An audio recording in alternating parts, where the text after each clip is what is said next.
Gov Fuller Field. I'm Tyler Henry, joined as always by Colin Casey, and should be a good one. Once again, I'd like to thank you for tuning in and for spending your 4th of July weekend here with us as the Harwich Mariners get ready to take on the Falmouth Commodores for a 4th time this season. Of course, this was where we were for the season opener, all the way back there on June 2nd, as the Harwich Mariners fell to the Falmouth Commodores by a score of 7-2. And after that, they met in a doubleheader, that coming at White House Field earlier this year, one that Harwich was able to get the better of the Commodores in with a 2-0 sweep. And now we meet here one last time as the Harwich Mariners and Falmouth Commodores get set to do battle at Gov Fuller Field. And Colin, doubleheaders have been friendly to Harwich all season long. They got a big one against Wareham yesterday as they won Game 1 by a score of 2-0 and Game 2 13-4. So the offense was on full display, and how easy is it for a team to just maintain that momentum as opposed to trying to find it newly like Harwich has done at different points this season? Well, I'm sure it'll be a lot easier when you look at the offense that the Mariners got in that second game yesterday. 13 runs against the Wareham Gatemen, the top team in the West.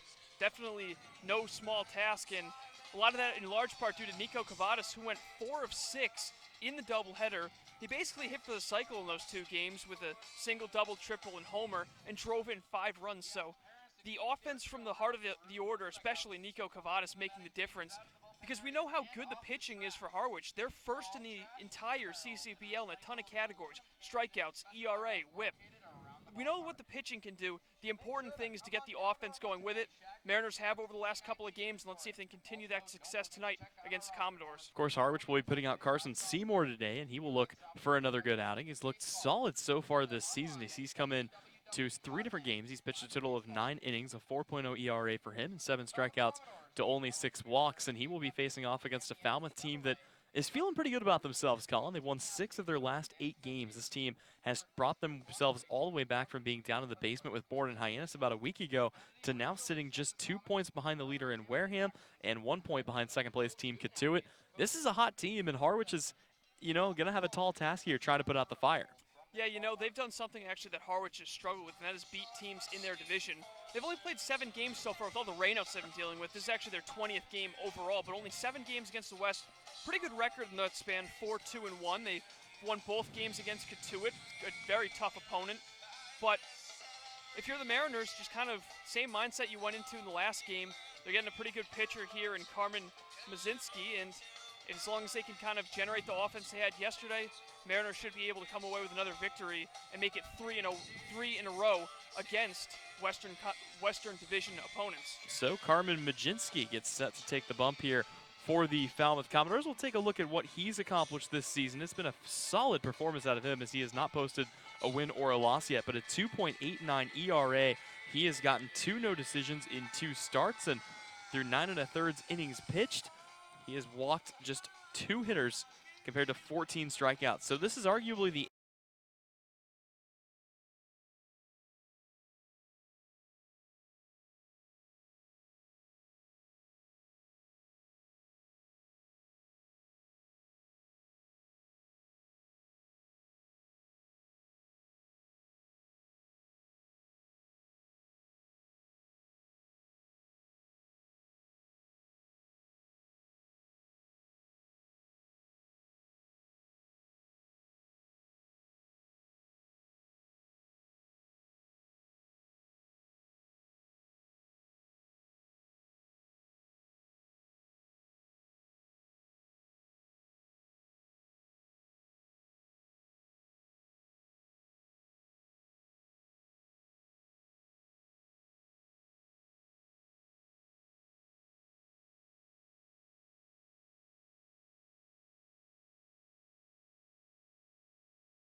height. Take a look at the number on that if we can find it. But a towering pitcher as he'll bring this one home, and that's going to be swung on for strike 3. So the Mariners go 1-2-3 in their half of the inning.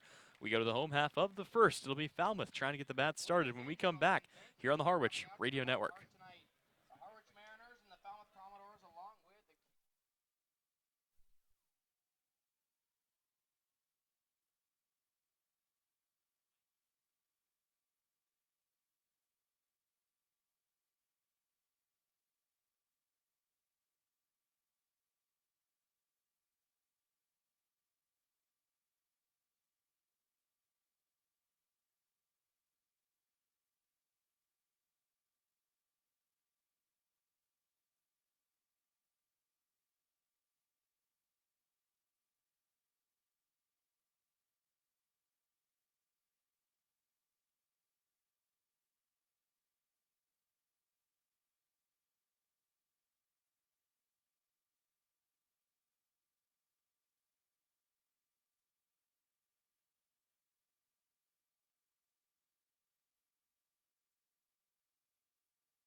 Welcome back to baseball here at Gov-Filler Field. Tyler Henry, Colin Casey, a couple of righties going today as this will be Carson Seymour's third start of the season.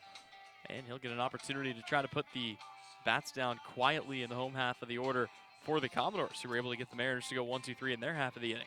Yep, in 3 games so far for Seymour, 9 innings pitched, so averaging about 3 innings per start, 4 ERA even, 6 walks to go along with 7 strikeouts, and opponents are hitting 244 or 242 against Carson Seymour, so some pretty solid numbers across the board. I mean, I'm sure he's looking to kind of improve upon that, maybe go a little bit deeper into this game, and this is a great opportunity here to try to help his team to another victory and make it 3 in a row for the Harwich Mariners. Seymour finally got an opportunity to get a lengthy start during his last outing, as the first 2 were shortened for one reason or another. He was on an innings limit during game 1, and then during game 2, at least of his starts, that game was shortened due to rain, and he actually was unable to come back out and pitch after the rain delay. So he'll be facing off against a Falmouth Commodores lineup that looks pretty tough, starting off with Tim Tawa, who stands in from the left side. First pitch he sees is going to be off the plate for ball 1. It'll be Tim Tawa, then Blake Dunn, the center fielder. Right fielder Zach DeLoach, second baseman Trey Cruz, DH Taylor Smith, catcher Matt Nelson, as this one is going to be taken high and far out into right center field, but that will chase Noisy back, and he'll make the catch for out number 1. So after Taylor Smith, it'll be Mac Nelson hitting in the 7-hole, Austin Langworthy, then Barron Radcliffe, and Kevin Kendall. This will bring Blake Dunn up to the plate. Dunn playing out in center today. He's put together a pretty good 2019 campaign of his own, and he finds himself hitting here in the 2-hole. Mariners looking to maintain some steam here as they're on a 2-game winning streak. That'll be in there for a called strike as Seymour grooves a fastball down along the baseline. Done out of Western Michigan, had a very strong season. 374 in the spring. The 0-1 pitch is going to be in there for another fastball, and Seymour bringing the heat too as that comes in at about 97 miles an hour. So a couple of flamethrowers in there today. Seymour from the belt, the windup and the pitch. And he goes with another fastball, maybe put a little extra on that one as well, as he is completely lighting up the radar gun here at Gov-Filler Field. Perfect day for baseball, not a cloud in the sky and a pretty comfortable mid-70s temperature. This one's going to be deflected off of the face mask of Pat Winkle, and actually they're going to say that ring inside and hit off the batter. Yeah, it looked like it glanced off of actually the bill of his helmet. It came up high, came up and in and very hard, and looked like it caught Dunn by surprise. Thankfully, looks like he's all right walking down to first, just removing his batting gloves, but a one-out base runner for the Falmouth Commodores. Well, the big surprise there was how little Zach DeLoach, or Blake Dunn, I should say, flinched there. That's why I thought maybe he had gotten a piece of it with the bat, but nonetheless, it'll be a runner on base here with 1 away to start the inning for the Falmouth Commodores, and Zach DeLoach will come to the plate. DeLoach out of Texas A&M. As Seymour goes to the stretch, he'll check the runner back to first, and the runner takes off on the first pitch. It's a high fastball. Winkle the second, not in time. So swiping a bag is Blake Dunn, and now the Commodores have a runner in scoring position. And Colin, that looked almost like a pitch out as that one was high, a perfect setup for Winkle, but a lot of speed out there for Blake Dunn. I'm sure Winkle was a little bit surprised after Dunn getting hit. Maybe he's thinking he might have been, a little disoriented after that ball catching him up high, but Blake wasting no time running on the first pitch at first base, and he has himself a stolen base. So the Western Michigan product stands in scoring position as the 1-0 pitch is another fastball that will miss high, and Blake Dunn, no stranger to stolen bases this season. Coming into this game, he has stolen a whopping 9, so call it 10, or that'll be his 10th stolen base of the year. One of the first guys in the Cape League to reach double digits in that category. Deloach stands in, the 2-0. Seymour will check the runner back and bring the pitch home, and that's going to miss high again. So 3 straight high fastballs here out of the zone, and it's 3-0 to Zach Deloach. Yeah, I'm sure Deloach really enjoying his time on the Cape this summer after hitting just a .181 with Texas A&M in the spring. All of a sudden, he's turned it around, hitting .367 in 49 at-bats. And we'll see if he can continue his success here. Got an opportunity to maybe drive a run in. As a long extended look out to second. It's going to be a 4-pitch walk here to Zach Deloach. So runners at first and second for the cleanup hitter Trey Cruz, and this is not the ideal scenario for the Mariners to be in here early in this one. Yeah, not at all. I mean, you do walk a dangerous hitter in Zach Deloach to give yourself an opportunity at the double play with a double play ball, but then you end up facing a guy like Trey Cruz, who's not much harder to get out. So Cruz will stride to the dish, the left-handed hitter hitting from the right side. Seymour still working out of the stretch. Runners on first and second here with one away. Seymour comes to the belt, kicks and fires, and that one's going to be fouled away. Back behind us for strike one. Trey Cruz, the product out of Rice, hitting a cool .333 this season. Just the 1 home run, but 12 RBIs, which is good enough to tie for first on the team. And he'd love an opportunity to bring a few more across here and start Falmouth off with an early lead. Harwich trying to avoid that at any cost. Infield, the double play depth, so the opportunity to turn 2 is certainly in play as the breaking ball is going to get in there for strike 1, or strike 2 actually, and that'll give us a chance to take a look at what Carson Seymour has in his toolkit. Fastball that you've already seen the velocity on, that thing coming in at about 97 today. Curveball and a slider. Seymour, the 0-2 pitch. Try to get him with a breaking ball. That one's just going to miss up, and the count is 1-2 here. As you mentioned, Trey Cruz out of Rice, the same alma mater of Jeff Neiman, the pitching coach for the Harwich Mariners. Had a historic 17-0 season during the early 2000s with Rice. The 1-2 pitch, swing and a miss, strike 3. Carson Seymour retires Trey Cruz on 5 pitches, and that'll bring Taylor Smith up here with 2 away. But the Mariners could very well get out of this inning without giving up a run if they can just fan one more. Yeah, as you mentioned earlier, there's a lot of life on Seymour's fastball, and it seems like that's how it's going for both pitchers, really just letting it fly. And I'm sure some of that has to do with Seymour finally getting some good weather to pitch in where he can kind of maximize that velocity on his fastball. Yeah, Seymour, it seems, has had no luck when it comes to the conditions that he has pitched in so far this season, but finally has a chance for a pretty good outing. Last time he threw was against the Orleans Firebirds, as this one will miss outside for ball 1. Went 5 innings, gave up 5 hits, 3 runs, 2 of them earned, and only struck out 2 back in that game. So here he faces the DH and Taylor Smith. It'll be a righty-on-righty matchup here. Smith standing in from the left side of home plate. Seymour checks the runner, the 0-1. That'll be swung on and missed, and actually that'll even the count at 1-1 here. Smith, a pretty pleasant surprise for the Commodores out of Grayson County College, hitting .267 on the season with 3 home runs. That is good enough for a tie of the team lead with Hayden Cantrell. Of course, Hayden Cantrell not in the lineup today for the Commodores as Seymour ready with the 1-1. And here it comes. Swing and a miss once again, and he's gotten out ahead of Taylor Smith, and kind of a upsetting situation for this team as he's missing some time with, or taking a few days off to grieve the loss of one of the guys that brought him up to be what he is. So one of the best bats in the lineup, and Hayden Cantrell not in there today for the Commodores, and thoughts and prayers go out to him and his family. Check swing, nothing doing there, and the count is 2-2 here. So a 2-2 count coming up here to Taylor Smith, the DH today, who again is looking to drive in the first run of the game as we're knotted up at 0 here in the home half of the first inning. Taylor stands in. Seymour comes to the belt. He'll bring the 2-2 home, and that one's going to be fouled away as Taylor Smith will stay alive.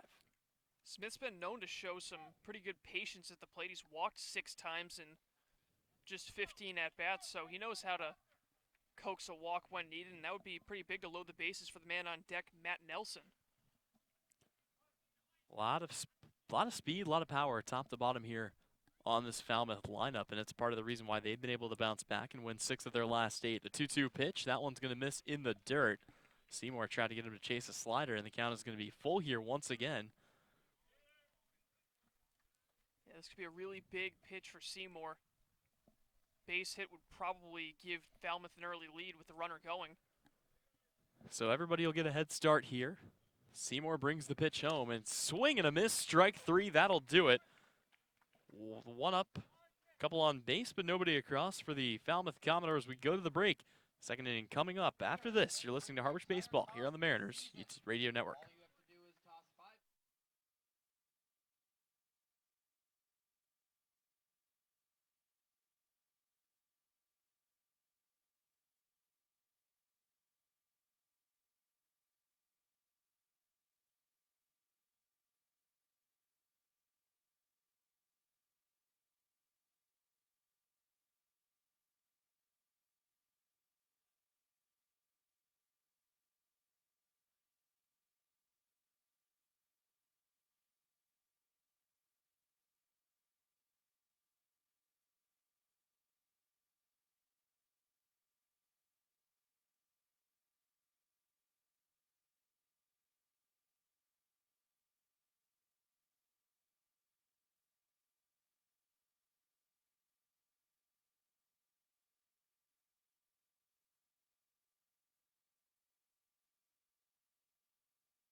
Nico Cavadas, Tyler Keenan, and Mike Ludwig due up here for the Harwich Mariners as we go to the second inning. And Colin, a couple of guys that had an incredible day yesterday in that doubleheader against Wareham, including Nico Cavadas, who will stand in here in a moment. The first guy to hit his second home run of the season for the Harwich Mariners. Yeah, and I'm sure Nico's probably trying to have a better game than he did in his first game this season, which was at Falmouth. He went hitless in his debut, playing third base in that game. Now he's over at first, and boy, he's been seeing the ball really well. He'll lead things off in the second.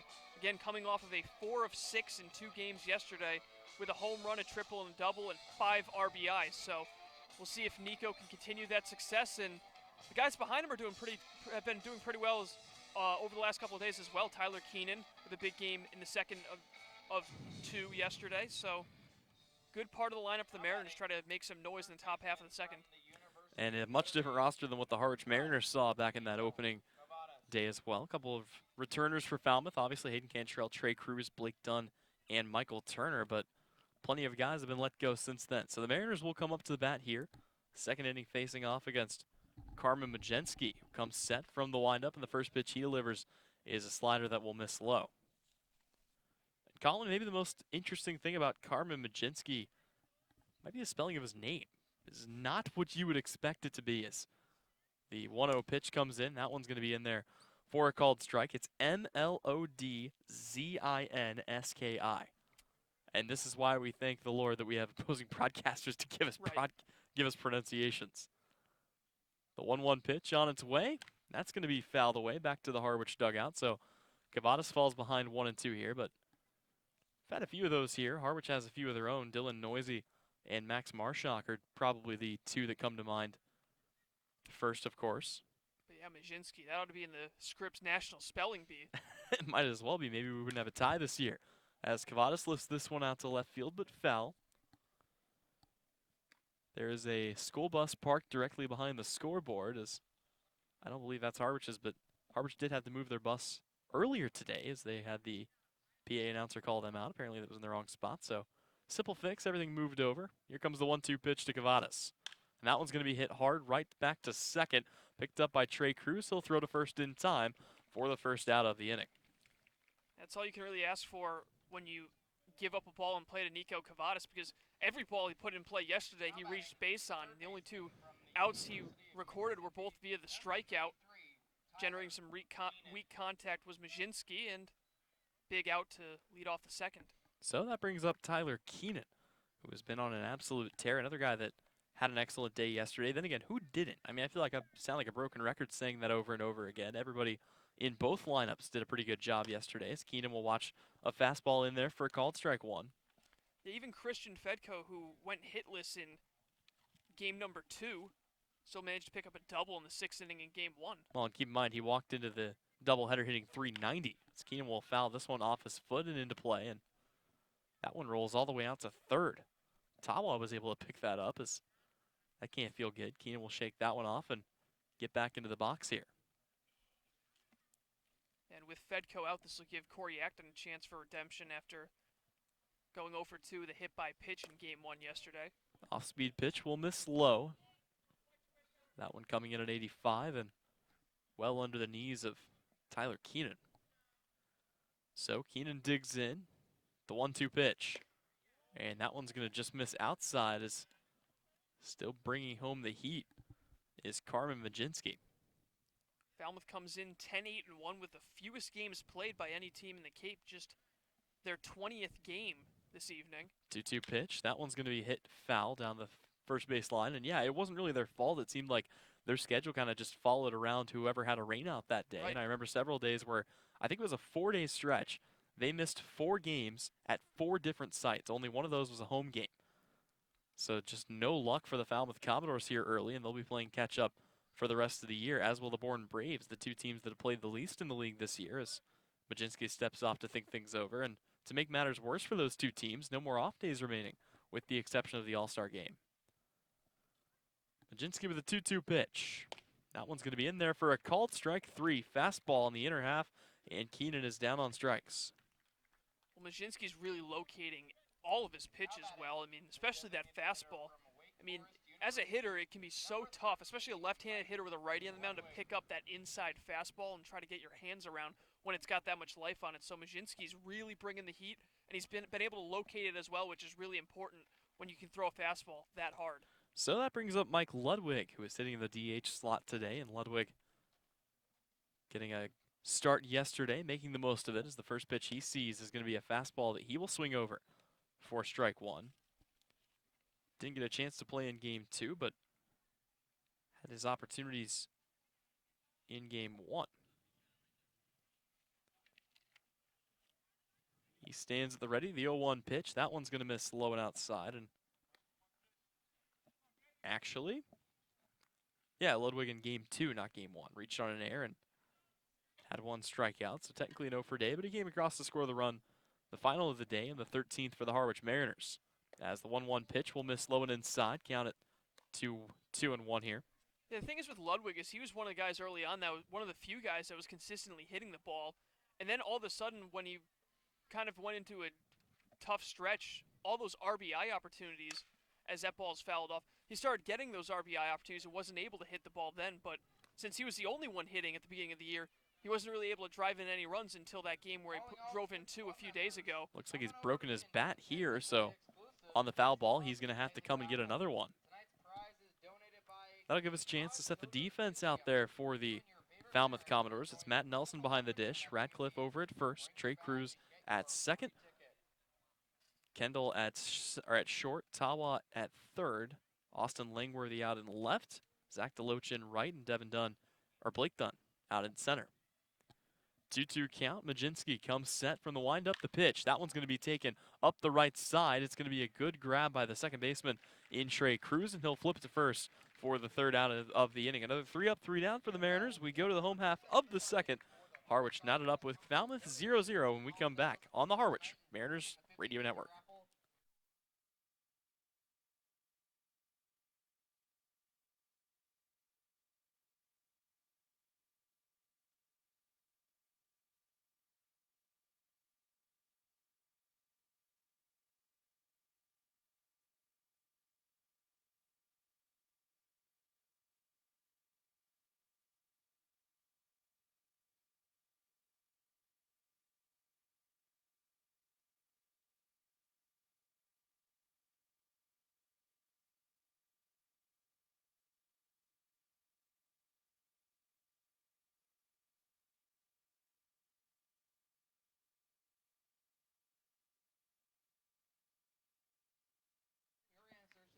Welcome back to Gov Fuller Field. Tyler Henry, Colin Casey. A lot of other action going on right now in the Cape Cod Baseball League as YD is hosting the Orleans Firebirds. A pitcher's duel as that one is 1-0 through 5.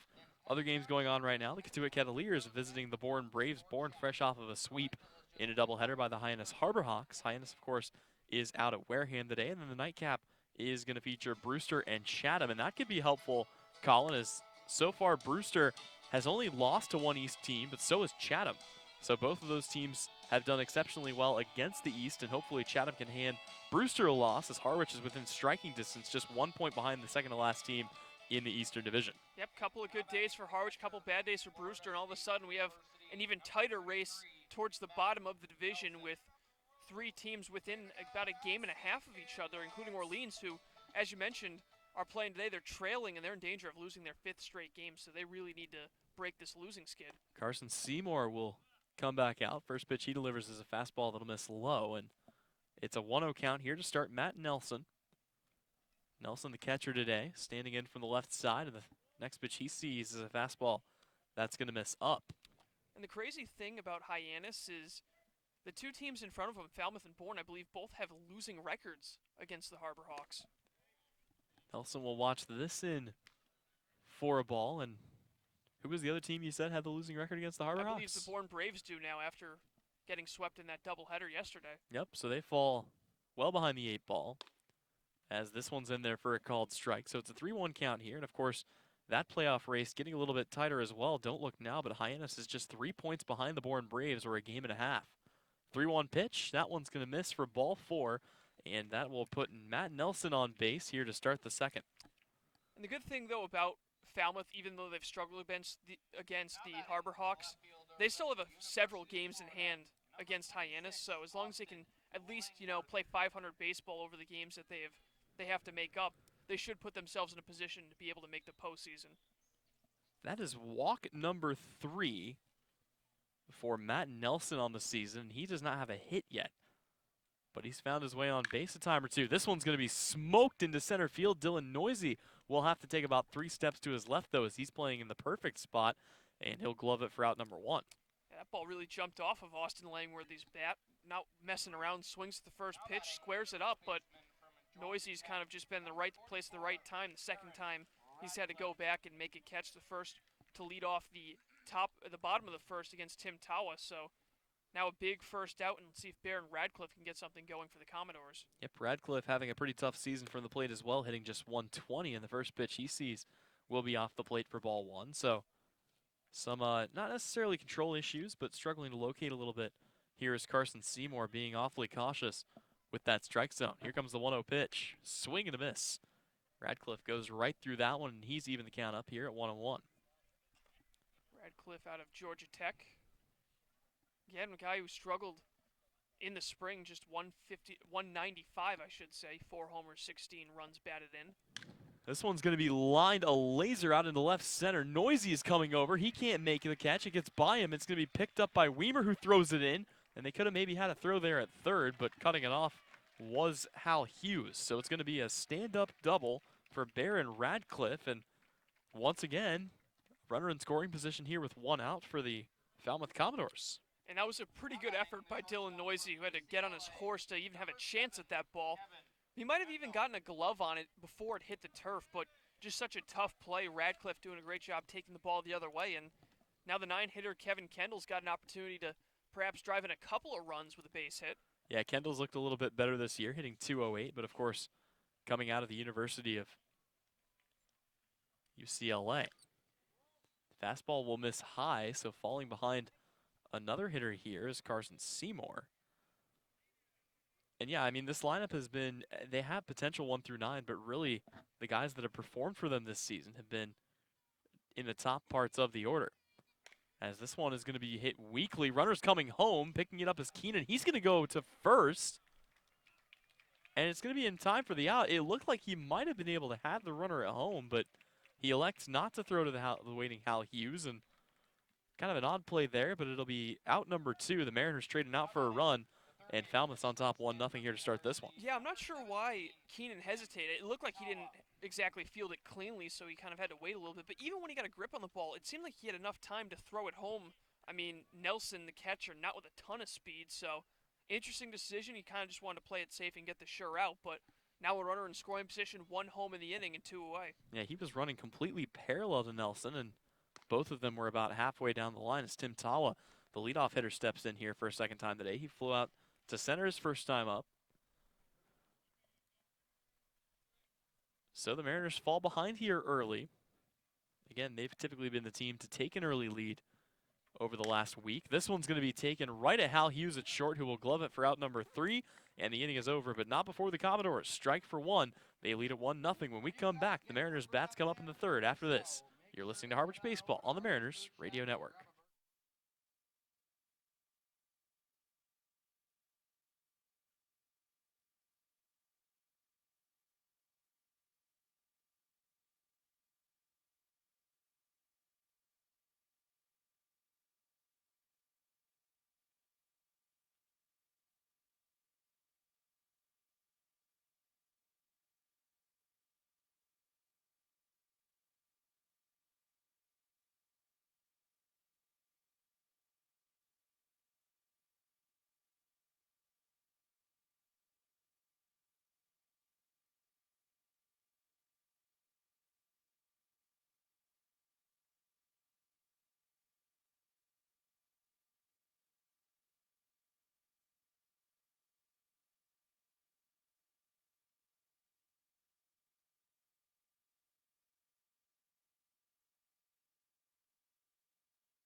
Welcome back to Gov Fuller Field. Tyler Henry, Colin Casey here at Falmouth, and they have been voted officially the best French fries here in the Cape Cod Baseball League. Unofficially, the cringiest puns on social media. It's a new one here. Radcliffe, emphasis on the rad, coming in for the Commodores with the double, but they take a 1-0 lead here. Now the Mariners will look to strike back. It'll be 7-8-9, still looking for the first hits in the game. Corey Acton, Pat Winkle, and Hal Hughes. And you know what, Colin, we hope we don't see a situation like what Wareham had a few days ago where they went on an absolute tear and then turn around and kind of run out of gas in the next game. Certainly, I mean, but the problem that the Mariners are facing is they're going up against a really good pitcher in Majinski, who has been working his fastball great. He's retired all 6 batters he's faced, 3 of them via the strikeout, and sometimes it's just one of those days where you're going to have to manufacture runs, and that could be the case for the Mariners. They might have to really scrap for these runs against Majinski. Majinski has allowed just 3 runs this season, all of them earned. And how about this, Colin? He's allowed that on only 2 hits. So he has only given up 2 hits all season long. He has walked just 2 guys. That's part of the reason why his whip is so low. And he has not given up a single extra base hit. No doubles, no triples, no home runs. And the big thing, too, there is another stat I noticed along with this whip is 14 strikeouts to just 2 walks. So control, something that Majinski really takes a lot of pride in. So a 1-run lead may be all that he needs, but certainly Harwich can cut into that. We've seen the offense come alive at multiple junctures this season. First pitch to Corey Acton's going to be in there for a called strike, and part of why Majinski has been so dominant also, in addition to having a fastball with that much velocity and that pinpoint of location, his off speed has been really good. He's been able to mix that in to keep Harwich hitters guessing today. The 0-1 pitch, and there's another off-speed pitch as that one will come in for strike 2. Continuing to locate all of his pitches, putting them exactly where he wants them. So Corey Acton stands in, ready for the 0-2 pitch. Here it comes. He will swing through that one for strike 3, and Majinski has found yet another. That's number 4 here for him today. Yeah, that pitch had a lot of downward movement to it. He got Acton both out in front of it and it seemed like way off timed because that ball just dipped and almost ended up in the dirt, but it looked like it started just above the knees, so that's a good 6 inches of downward break. So that'll bring Pat Winkle up for the first time today. Winkle has been hitting a lot better recently. He'll take this one right to short, though. It'll be Trey Cruz, who's been awfully busy over there at second. He will put it out for out number 2. Trey Cruz or a strikeout, and that's how you get 7 of the 8 outs so far today. The only other was a Joey Weimer ground out to the shortstop. Yeah, and a lot of those ground balls shows how much of a ground ball pitcher that Majinski is, but you can also be a strikeout pitcher with that ground ball, and that's important if you don't want to give up a lot of home runs. You know, keep the ball down, and that's exactly what Carmen's done so far. So Hal Hughes will come up, looking to get the 3rd hit of the season off Majinski. First pitch is going to be in there took something off that one and kept it on the outer half for strike one.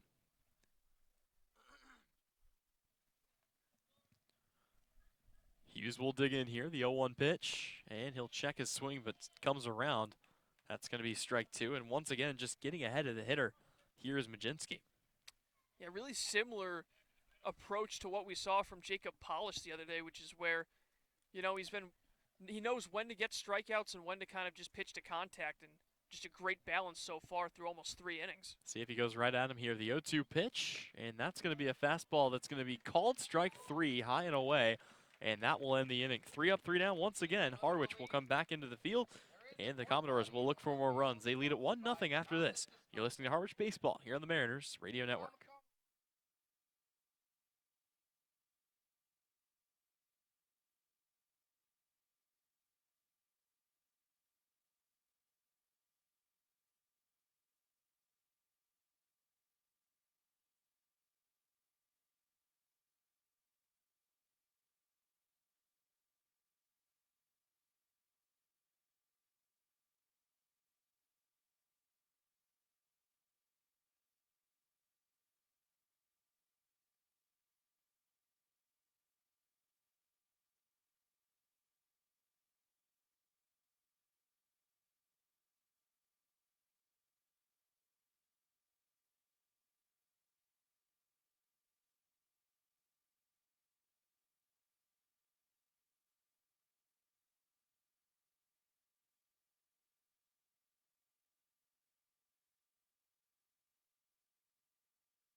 Back to baseball here. Tyler Henry, Colin Casey bringing you coverage of Harwich Mariners here against the Falmouth Commodores. And for the Commodores, it'll be a new set of the lineup. It'll be 2-3-4 coming up. Blake Dunn, Zach DeLoach, and Trey Cruz. 2 of those guys were able to reach back in the first inning as Dunn was hit by a pitch, and then DeLoach was able to reach on a 4-pitch walk. So Seymour back out there for another inning, squaring around a bunt, getting it down, but in foul territory is Blake Dunn, as that one had a ton of spin on it, and he falls behind here 0-1. It's kind of tough to gauge how well offensively and defensively the Commodores are statistically this year because they're about 3-4 games behind everyone else in terms of total games played, but their averages across the board are pretty good. Batting average as a team, they're second in the entire league at .265. So looking to maintain that here as the offense comes back out, looking for more runs. The 0-1 pitch, that's going to be fouled away, and finally able to get well ahead of a hitter here is Carson Seymour.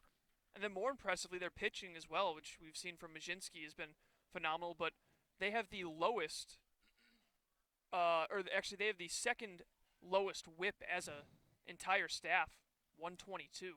The 0-2 will miss down in the dirt. Winkle will block that one for ball one, but yeah, I mean, you get the feeling if this had been, if Logan Allen hadn't gone to Team USA and it had been a Logan Allen Carmen Majinski game, this could have been over in about an hour and a half. It could have been a pitcher's duel that may or may not have ended 1-0.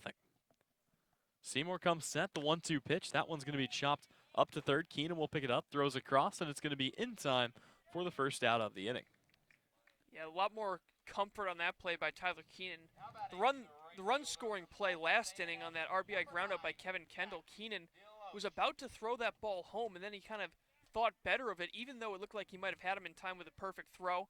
Decided to go on to first and get the sure out, and that is what leaves us at 1-0 so far through 2.5. So here comes Zach DeLoach. So far today, doesn't have an official at bat as he had just reached on a walk his first time up. He will rake one into right center field. That's going to get down in the gap. Coming over to pick it up is Noisy, and it's going to be a base hit here with one away. So for the second time today, with one out, it's going to be a runner on here for the Commodores. Yep, good piece of hitting by DeLoach. Second time he's reached base in this one, and it's kind of just your job as a 3-hitter with the bases empty and 1 out is just find a way on base so your cleanup man get a chance to do some damage. So Trey Cruz comes up for a second time today. He struck out back in the first inning as Seymour was able to fan back-to-back hitters. Quick pickoff move just trying to keep DeLoach close. Cruz trying to avoid being a strikeout victim again here, as he stands in from the right side. Seymour from the stretch brings the pitch home, and that's going to be a fastball that misses well high. Looks like the Hyannis Harborhawks are really starting to find their footing, looking to make it 3 in a row. They're already up 2-0 in the top of the first in Wareham. The fact that they could be in the playoff picture here in 2 days, if things go the way that they need it to, is just absurd to me. As swinging through the pitch is Trey Cruz for strike one, even the count up at 1-1. It would be really just an amazing story after the start that they went through. I think it took them about 10 games to pick up their first win. Here comes the pitch to Trey Cruz. That'll miss high, and Winkle will throw this one back. Yeah, the first win for the Harborhawks came in a doubleheader against the Harwich Mariners, one of the only, actually the only game that was played under 9 innings that the Mariners didn't come away with a victory in. Pretty ironic, given the other teams that they have beaten in doubleheaders. The 2-1 pitch, that's going to be chopped up to second, picked up. They'll throw the short way and get the out. So a good play there by Corey Acton, whose duties are needed at second base today. And Zach DeLoach moves up 90 feet, but it's of little consequence with 2 away as Taylor Smith comes up to the plate. Yeah, right there I think was the decision that Keenan, is pretty much the identical decision that Keenan made, but that right there was the right decision, whereas Keenan, I think, should have been a little more aggressive in throwing it home. But Acton with a smart play, not trying to force a tough double play ball, and with 2 away, now a great opportunity for Seymour to get out of the inning with no damage done. So here comes Taylor Smith for a second time today. Smith struck out his first time up. And the first pitch he sees is going to be smoked out to left field. Weimer's going to stop at the track, and he will make the catch for out number 3. The inning is over. So the Mariners able to come out unscathed once again, but they still trail 1-0. When we come back, it's the 4th inning of play. After this, you're watching Harwich Mariners baseball here on the Mariners YouTube Network.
Welcome back to Falmouth. Tyler Henry, Colin Casey. I'd like to remind you that today's game is brought to you by Curry College. Curry College offers 14 NCAA Division III athletic teams in sports such as football, baseball, softball, basketball, hockey, soccer, lacrosse, tennis, cross country, and volleyball. Read about the success of the Curry Colonels and their championship teams. It's all online at www.curry.edu. And Colin, we might not be able to make the joke about Hyannis not being able to have a team website. If they hold out and get a victory today, as prior to this point in the season, they had been unable to string 3 W's together of their own. Yep, that was a great joke. It took me a second to realize that joke there, but yeah, that would be very big for Hyannis' momentum going forward. It seems like they've turned a corner in the month of July, and they will try to make their way out of the basement and flag down Bourne, maybe get some help this afternoon from the Katuitt Kettleers. That game's scoreless in the bottom of the 3rd, and after 3 innings here in Falmouth, Commodores with a 1-0 lead over the Harwich Mariners. We head to the top of the 4th, and it'll be the top of the order for the Mariners, as so far Carmen Majinski has faced the minimum. 9 up, 9 down, and he's mixed in 5 Ks during that span, and Dylan Noisy will try to change that. He'll lead things off in the top of the 4th. He hasn't just faced the minimum, he's actually not given up a single hit, nor has he put anybody on base. So, I mean, again, he has faced the minimum, but he's done it in perfect game fashion. And I want to bring up that he has a perfect game to try to jinx him here, so we'll see whether or not that works. It's held out so far this season. Yeah, I've seen some social media accounts for Major League Baseball. Whenever there's a no-hitter, they just type in all caps no-hitter over and over again to try to jinx it on social media. So Dylan Noisy, the center fielder, first pitch swinging, and he comes up empty for strike one. Yeah, but the way that Majinski's been pitching so far this season, I mean, again, from Hilton Head, South Carolina, out of the University of South Carolina. He's been an absolute monster here in the Cape this year. That 1-1's in there for strike two as he continues to locate pitches well, and he's really done a good job of crafting that ability to locate pitches. As his freshman year, he kind of had trouble with location as the 0-2 is swung on and missed strike three, and that is strikeout number 6 for Majinski in the second time he's fanned Dylan Noisy, one down.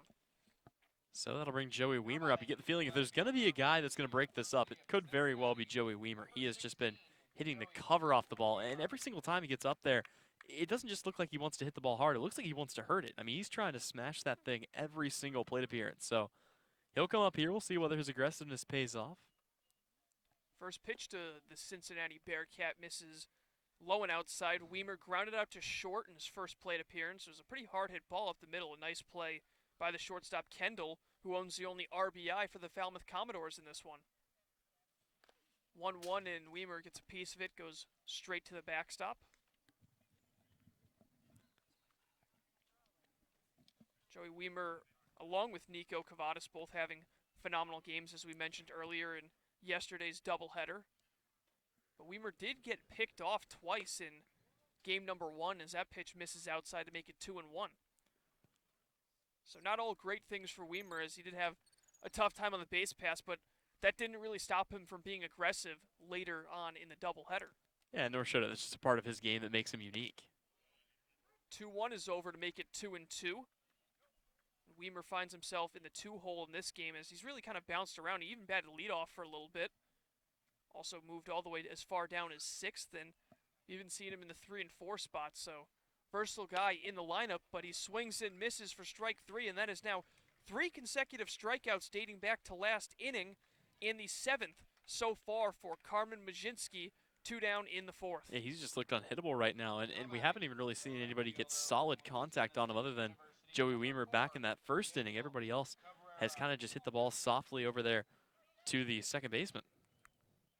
He's kind of mixed in both strikeouts swinging and looking. 4 swinging, 3 looking so far for the South Carolina Gamecock. And there's the first hit of the ball game as Daniel Cabrera rips one back up the middle. It's going to be a 2-out single for Cabrera as, well, there goes the perfect game. And the no-hitter as well. So the old no-hitter curse works to perfection, and now Harwich just has to find a way to get a run across here, but Nico Cavadas will stand in to do it, one of the better hitters on the roster if you wanted to send somebody up to the plate to try to make this happen. Cavadas grounded out to second in his first at-bat. So now Majinski has to go from the stretch for the first time, and his first pitch misses outside for ball 1. And while we're trying to break things out of proportion, I'd like to bring up again that Majinski this year has not surrendered a single extra base hit, not even a double. Big secondary from Cabrera, and that ball is hit well out towards right field. Going back at the track, the wall, and it is gone!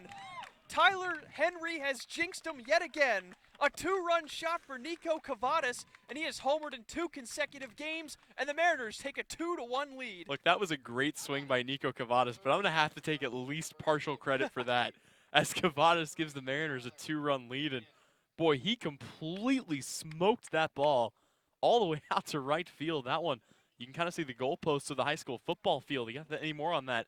Might have added 3 runs with a field goal. So Cavadas continues to be red hot. He is now 5 of his last 8 at-bats with 2 home runs and 7 RBIs. It has been an impressive stretch for Nico Cavadas, and we have a pinch hitter at the plate as Christian Fedko comes in to bat for Tyler Keenan. So an interesting situation. You wonder if something happened with Keenan. Could have very well happened on that ground ball. Maybe the ball came up and got him in a finger, and that might have been why he threw to first instead of home. So maybe we have an answer to that play as the first pitch is in for a strike, and Majinski looking to bounce back after giving up his first extra base hit of the season. Well, of course, not wanting to speculate too much on injuries, but, you know, it's interesting that they left him in there for another inning if that is the case. So we'll hear from Coach after the game and figure out what's going on with that, but could also just be trying to get another hot bat into the lineup for Harwich. And Fedko swings and misses at a pitch to fall behind 0-2. And Tyler, we're seeing it once again. 2 out hitting from the Mariners, paying off and giving them the lead in the 4th inning. Yep, and here they've taken another early lead. They may not have gotten out to it right off the bat, but they did their part, and, you know, this may be where things sit. Swing and a miss by Fedko, and he will head over to first, but the throw is going to be in plenty of time to end the inning. That is actually strikeout number 8 so far for Majinski, but he has not been perfect, as a 2-out single followed by a home run by Nico Cavadas gives the Mariners a 2-1 lead after 3.5. You're listening to Harwich Mariners Baseball on the Mariners Radio Network.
Welcome back to Guy Fuller Field, and after 3.5, the Mariners have jumped out in front after falling behind 1-0. Now they lead it 2-1, and we got a defensive substitution to report, as after pinch hitting, Christian Fedko will move to second base, and Corey Acton will move over to third. Tyler Keenan comes out, and leading things off for the Falmouth Commodores will be Matt Nelson, who scored the only run of the game so far for Falmouth. Scored the only run of the game, and he's one of the only guys on the team that doesn't have a hit yet this season, so still looking to pick up his first of the year.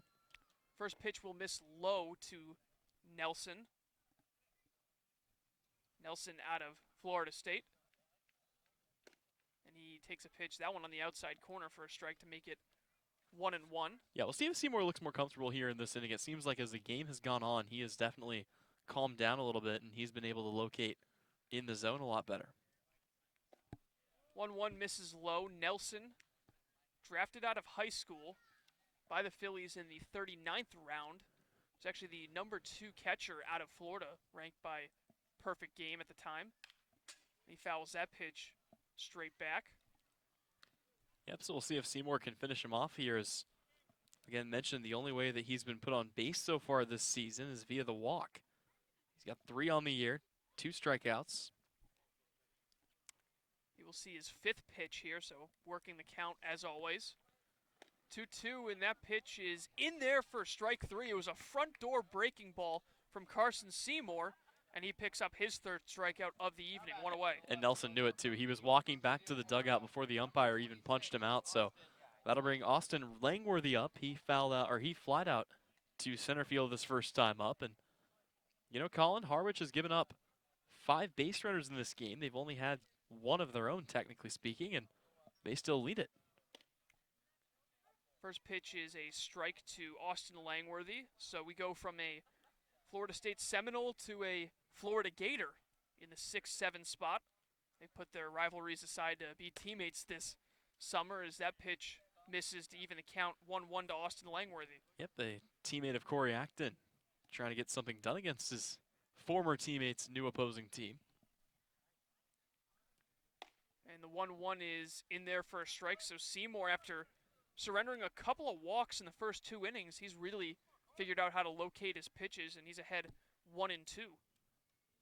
From the windup, Seymour's pitch is hit high in the air down the third base side, and coming in from left to make the catch is Joey Weimer. And there are 2 away in the home half of the 4th. Yep, and Seymour just continues to look better and better. He gave up a couple of runners in both the first and the second, and then he gave up the big hit in the third inning. But since then, still hasn't let anybody get on base here, and now he'll try to face Barron Radcliffe, who took him for a double in the gap in right center his first time up.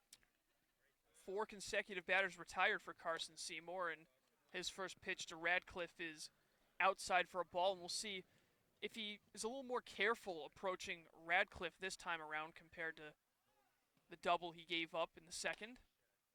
There's a strike at the knees, so good location to even the count.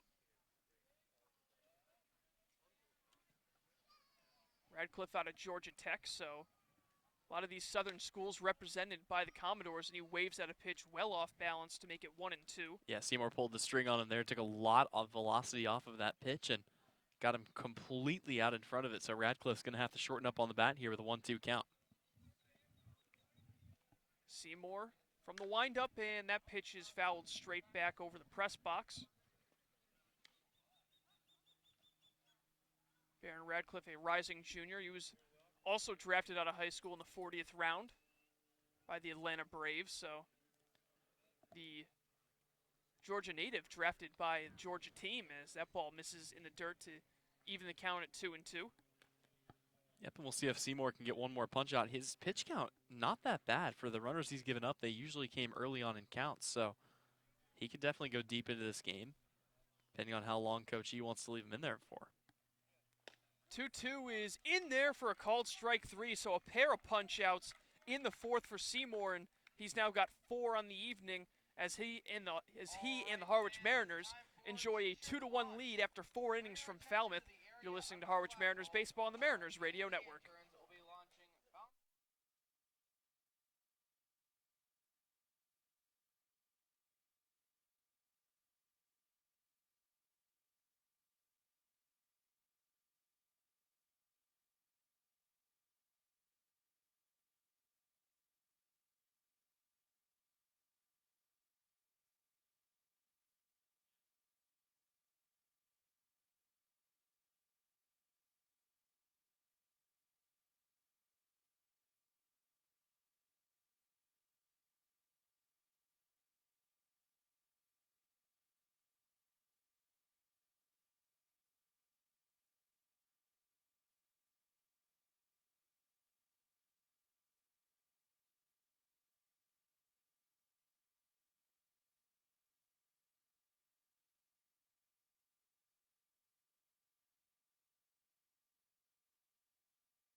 Carmen Majinski looking to bounce back after getting roughed up in the top of the fourth as we head to the 5th inning. He's looking to rebound after giving up a 2-run home run by Nico Cavadas, and that has been the difference in this game as we are 4 innings in.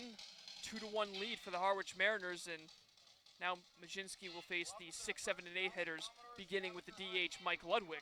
And look out as they're doing their typical warm-up. Matt Nelson goes to throw the ball down to second and just kind of tripped over his own leg, so I'm sure he'll get some razzing in the dugout for that when he gets back, but for the time being, he's going to readjust the pads. Yeah, I saw a couple of laughs from some of the coaches over in the Commodores dugout, so. Got to watch out for those snipers, you know, Yep. they're everywhere. So it'll be Mike Ludwig, Corey Acton, and Pat Winkle to lead things off here for the Harwich Mariners. And Colin, you said Majinski kind of got roughed up. It felt more like one punch that was delivered by Harwich. Daniel Cabrera set him up with a soft jab to get on base with a single, and then Nico Cavadas delivered the uppercut with a 2-run bomb to give Harwich a 1-run lead. And this could be interesting. I don't know what kind of an equipment malfunction we're dealing with, but Matt Nelson's actually walking back over to the Commodore dugout. Yeah, it looks he like may have broken a strap there. Yeah, it looks like his left shin pad or shin guard, and he's kind of putting it on now. So he's putting on what looks like a new left shin pad, and there's gonna be a little bit of a delay here as Mike Ludwig just getting loose right now, just to the right of the right-handed batter's box. We've had some of the strangest delays over the past couple of games. We've had 2 umpires that have been struck by tipped foul balls, and then in addition to that, we've had this now. So it's not always the weather that gets to you. Sometimes it's other things. And yeah, it looks like a piece actually broke off of that catcher's mask. So, or not the catcher's mask, but the catcher's knee pad. You never know what you're going to see when you come to a ballpark, and we've seen some serious oddities over the last couple of games, and this is actually the last time that the Mariners will head to Falmouth this regular season. Of course, we could see them in the playoffs if these two teams meet in the Cape Cod Championship, but Mariners after today, Tyler, just a couple more road trips, one to Katuitt and one to Wareham, and that'll be all their West Coast trips on the year taken care of. Yep, Bourne will come visit the Harwich Mariners at White House Field one more time, but in terms of road trips, getting that out of the way and taking a look at that schedule too, Harwich is going to have a few games coming up here against the East, including one that will be on Fox Sports on Tuesday against Chatham. But after that, they're going to have 5 or 6 in a row against the West to close that stretch out. They'll finish it off with the road trip to Wareham, and from that point on, it will be a strict diet of Eastern Division teams, one that Harwich has struggled to swallow this season, but hopefully they can get back on the right track against their own respective division. And that game against Chatham on Tuesday could be a serious measuring stick for this team and see where they're at as a team as we get later into the season.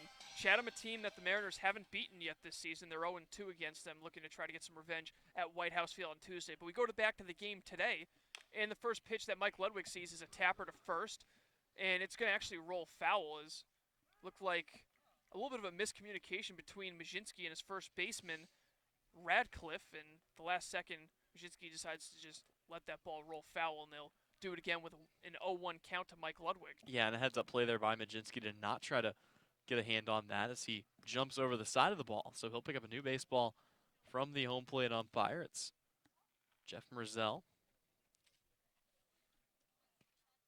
Been some quality pitching from both starters so far, including 9 strikeouts from Majinski, but right now he's on the hook. And here's his 0-1. That one misses just a bit high to Ludwig, who grounded out to second to end the second. Lefty out of Wake Forest awaits the 1-1. Fastball at the knees, and Ludwig not happy at all about that one, as he'll say a couple of words to the umpire, and it didn't seem like the Mariners bench took too kindly to it either. Yeah, quick snap frame there by Matt Nelson, and it wasn't that quick because that pitch was well below the knees of Ludwig, who stands in with a 1-2 now. And Ludwig waves at that pitch and misses a tag from the catcher Nelson, and that is strikeout number 9, I believe, for the pitcher Majinski, and he's just really been working that strikeout pitch, 1 down to begin the 5th. Yep, closing in on strikeout number 10 of the day. He already came into this game with 14 strikeouts on the year, so trying to improve on those numbers, and he's not the only one. 14 strikeouts also this year for Logan Hoffman and Chris Gonzalez. First pitch to Corey Acton, who is now at third base, is a strike. Acton was at second, but Tyler Keenan leaving the game unexpectedly. So Christian Fedko now over at second, and Acton fouls that ball off of Nelson's mitt to fall behind 0-2. Yeah, and one thing you'll notice about this Falmouth squad, they're one of the more laid-back ones in the league, is Jeff Trundy doesn't really overmanage the game. He kind of just sits back and lets the players go out and do their thing. At this level, they know what they're doing, and he trusts everything in their hands. The 0-2 misses low and outside, and there's a lot of parallels you can draw between the way the Commodores and the Mariners are both managed. Yep, both teams have a pretty laid-back skipper. Of course, Coach Engler having some fun earlier today and also yesterday. This one swung on and missed for strike 3, another strikeout. This one coming for Corey Acton. So that'll bring up Pat Winkle, but if you didn't get a chance to check it out, go on the Harwich Mariners Twitter page and go check out the interview that Coach Englert did with one of his guys from a previous season, the 2011 season, in fact, where they were able to go out and win it all. Some pretty good, good entertaining content there. So Carmen Majinski with double-digit strikeouts through 4 2/3. That is 10 strikeouts for him so far, and misses that pitch in the dirt. And in fact, he's only recorded about 4 outs that weren't via strikeout, all 4 ground balls. So definitely not elevating the ball as much, but so far it's just one mistake that has defined this outing. A Nico Cavadas 2-run home run as Pat Winkle waves at a pitch to even the count at 1-1. Yeah, the only 2 balls that were put in the air were Daniel Cabrera's single and Nico Cavadas' home run. Not very often you give up just 2 hits and find yourself behind in a game where you've struck out 10. Majinski's 1-1 is up and outside and starting to throw a few more balls than he did previously in the first couple of innings. seemed like he wasn't missing the strike zone at all through the first 3 innings, and now all of a sudden he's been struggling to pick the corners, and that pitch he blows right by Pat Winkle to once again even the count. Now it's 2-2. Yep, Winkle's going to have to be awfully careful here. Time to shorten up on the bat a little bit, and it'll be interesting to see what Majinski comes home with, as he's used just about everything in his toolkit as a strikeout pitch in this game. 2-2, a check swing. Did he go? Quick signal by the third base umpire saying he did not, so that will fill the count at 3-2. Yeah, not even really close there. Winkle let up, and if he could work a walk here, that would be almost as impressive as getting a hit, as Majinski has walked just 2 guys this entire season. Hal Hughes would be next if the inning stays alive. Here's the payoff pitch from Majinski, and it misses high and outside for ball 4. So a good job battling back by Pat Winkle, and he's on with 2 away in the top half of the 5th, and Hal Hughes will step in. He's 0 for 1 with a strikeout. Yep, that'll be walk number 4, or not, walk number 3 of the year for Majinski, as Winkle finds himself on base. And as you mentioned, Hal Hughes comes up here now trying to get something started for the Mariners, who, I'll give them this too. They've been one of the best teams in the league when it comes to 2-out hitting. It seems like a lot of their offensive production has come when they're down to their final out in a respective inning. And in fact, last inning where they scored 2 runs, a couple of strikeouts preceded that. As the first pitch misses low, it was strikeout, strikeout, single, home run, strikeout in the 4th. So Mariners trying to continue that trend and maybe pick up a couple more runs if Hal Hughes is able to jump the yard. Not a huge power threat, but maybe he'll get around on one and be able to pad the Mariners' lead. The 1-0 to him is hit hard on the ground to first, and the ball's bobbled at first by Baron Radcliffe, but he picks it up and tags first a second time for out number 3. So the Mariners with a 2-out walk, but unable to get anything more after that. We're halfway through regulation in this one, and the Mariners with a 2-1 lead over the Falmouth Commodores. You're listening to Mariners Baseball on the Harwich Mariners Radio Network.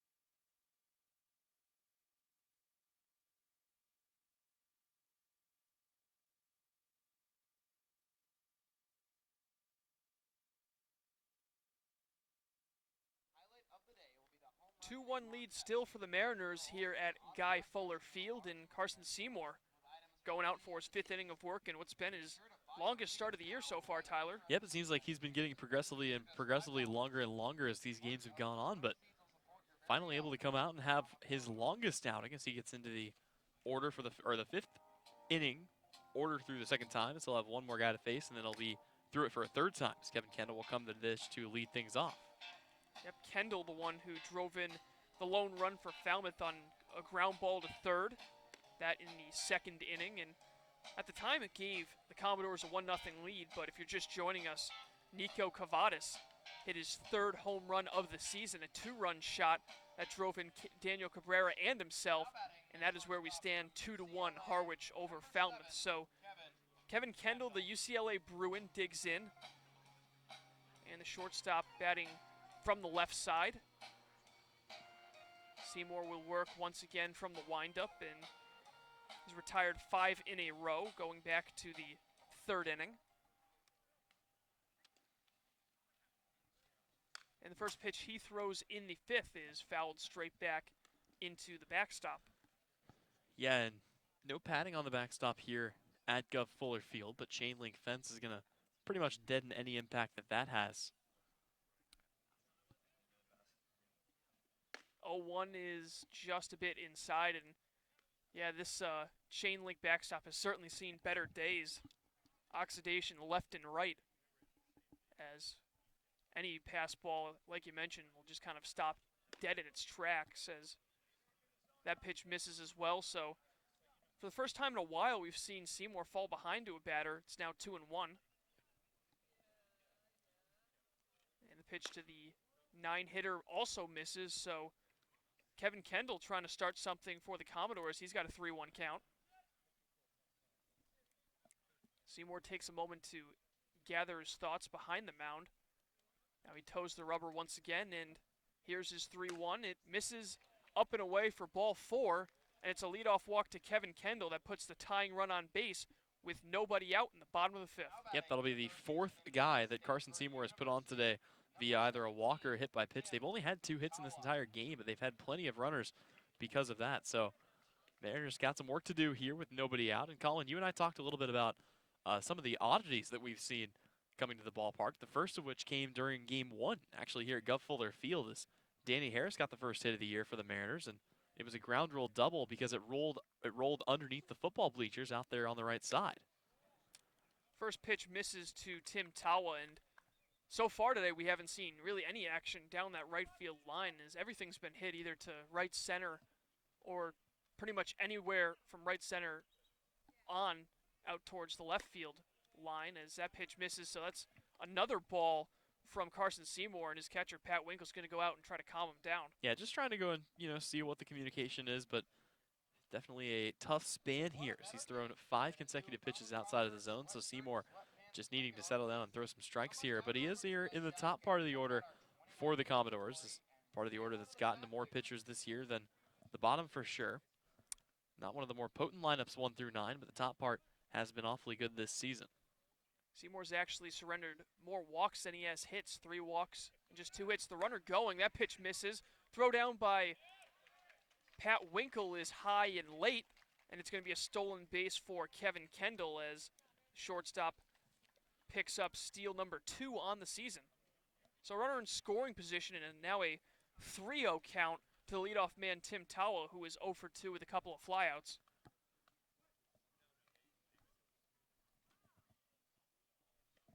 Seymour's 3-0. That misses ball 4. Back-to-back walks to begin the 5th for Seymour, and now he's going to have to face the dreaded part of the lineup for the Falmouth Commodores. 2-3-4, Blake Dunn will step in. Yeah, there are a few arms up and warming over there in the Harwich bullpen, but for the time being, it's going to be Seymour's game, of course. It's Blake Dunn, who has reached on a hit by a pitch and then stole second back in the first inning. Comes up, he grounded it out back in the 3rd. It's the reliable lefty out of the pen, Will Heflin from Tennessee, currently warming. And first pitch showing bunt is done, and he did offer, so that'll be strike 1. And Dunn looked like he might have objected a little bit, but it looked like he pretty clearly went around showing bunt. Yeah, it did. You want to talk about a team with some ridiculous speed. So far this year, the Falmouth Commodores, counting this game, have 14 stolen bases. And keep in mind, they have done that playing just 19 games. They're 2 or 3 behind the Harwich Mariners coming into this one, and they have just 2 fewer stolen bases. And that pitch will miss, as it looked like Dunn might have been thinking about bunting once again, but he pulls back. Blake Dunn out of Western Michigan. He himself has a stolen base in this one back in the 1st inning, but was stranded at second. Shows bunt yet again, and he fouls this one off, so Dunn so far not really getting the job done, no pun intended, as he's trying to lay one down and move the runners up, but at this point, he finds himself in a 1-2 count. Yeah, the bunt's pretty much out of question here with a 2-strike count, so he'll have to put the hands back on the bottom of the barrel and try to drive one. See whether Seymour drops one in the zone. He's ahead of the hitter here, 1-2, which is better than he's been on the last couple batters. Zach DeLoach on deck, who's reached twice in this game. Choking up is Dunn, in the 0-2 that he sees, or the 1-2 I should say, misses, and that will make things 2-2. And it almost looked like he was going to be content to let that pitch go no matter what it was. A really late appeal there for him as he kind of took a step and then let the bat rest on the shoulder. Long look in by Seymour. A look at second, a second look, and here's the pitch.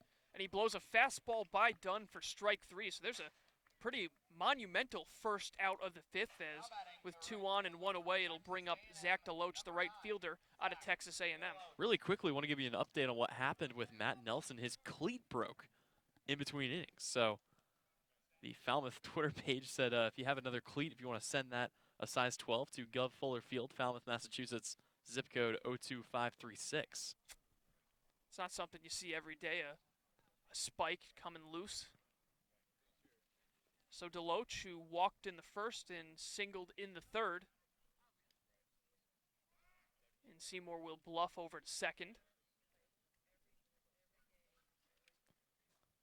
5 unanswered runs for the Wareham Gatemen put them back ahead in the top of the third. It is 5-2 over Hyannis. And the first pitch to Deloach is whistled foul down the left field line out of play. Yep, so he'll fall behind. Once again, Carson Seymour going to get ahead of another hitter here and see whether he can capitalize and get Harwich out of the inning. Infield is at double play depth, so certainly a chance to end the inning if Seymour can get something on the ground here. Deloach, a Texas native from Louisville. Also an Aggie at Texas A&M currently. There's a check swing. Did he go? An appeal, and they say he did not, much to the chagrin of the Mariners dugout. And that's not something you see a whole lot. The batter coming and pointing down for the appeal. Typically, he's good one way or the other, but he appeals down, and it's going to be a 1-1 count here. Zach Deloach looking to reach base for a third time today. Seymour looking to go the 5 to be eligible for the win, but he'd also have to maintain that lead with a tying run on second. 1-1 misses up and outside. So Seymour really laboring in this inning, trying to find the strike zone, and a lot of these pitches he's missed on have been mostly up and to the outside, so he hasn't been able to work the outer part of the plate like he did in the first couple of innings. Carson's 2-1. Once again, up and away, and he's in danger of walking the bases loaded with the cleanup hitter Trey Cruz on deck. Yeah, and Cruz may be over 2 today, but he's no slouch, especially with what he's done this season. Talk about the batting average well above 300 and one of the team leaders in RBIs. So a big out to try to get here. Seymour's going to have a bit of an uphill battle, though, with a 3-1 count. Here it is. There's a line drive into left center field, a base hit. Sending the runner is the third base coach as Kendall comes in, and he will score to tie things up. It's an RBI single for Zach Deloach, and we are knotted at 2 in Falmouth. Yeah, and not 100% sure. That throw from Noisy, I don't know where the intention was to get that to, but that one was thrown about halfway between home plate and third base. Is really all that Pat Winkle could do was run over and pick it off. So the game is tied at 2 apiece here, and with only 1 out, this is a golden opportunity for Falmouth to reclaim their lead. So that will put the go-ahead run in Tim Tawa on second. 1 out, and Trey Cruz at the plate. As you mentioned, he is 0 for 2 this evening. The lefty looking to break out of it in a big way and perhaps give his team a much-needed lead. First pitch is a breaking ball missing up and away. So for the moment, that brings Majinski off the hook, and Coach Berger's going to head out and talk to his pitcher, Seymour. A bit of a mound visit. Since it's not Englert, I wouldn't expect him to be pulled at this juncture. But Will Heflin continues to warm in the pen. Yeah, still a couple guys getting loose, and really this is just about composure. I mean, only for about 1 inning today has Carson Seymour looked and felt comfortable out there on the bump. So, you know, we'll see what the approach is here. Maybe he just needs to attack the strike zone more. As you mentioned, he's still given up more walks than hits in this game to a team that, you know, as a team has not hit all that well this season. They have a team batting average of just 265. So we'll see what the ultimate message from Coach Berger was there, but hopefully whatever it is, it calms Carson Seymour down a little bit and gets him back on the right path. A quick update from Yarmouth Dennis as the YD Red Sox have tied things up after trailing 1-0 early. It is 1-1 just after the 7th inning stretch, and Hyannis able to add another run, so they cut into that Gateman deficit. It is now 5-3 in the top of the third. And first pitch swinging is Cruz, and it is a pop-up right towards shallow right.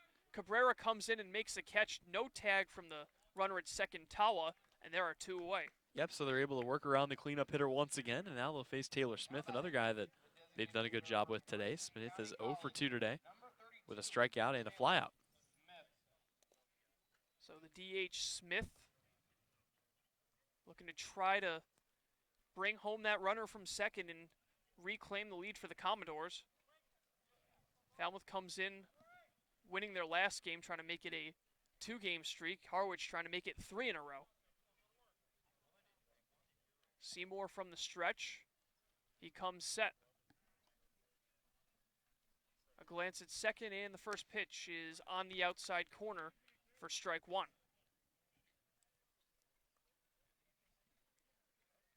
Taylor Smith, another guy out of Texas, Cedar Park, Texas, with a .522 on base percentage so far. So limited sample size, but Smith has done a great job of finding his way on base. And that pitch is in the dirt.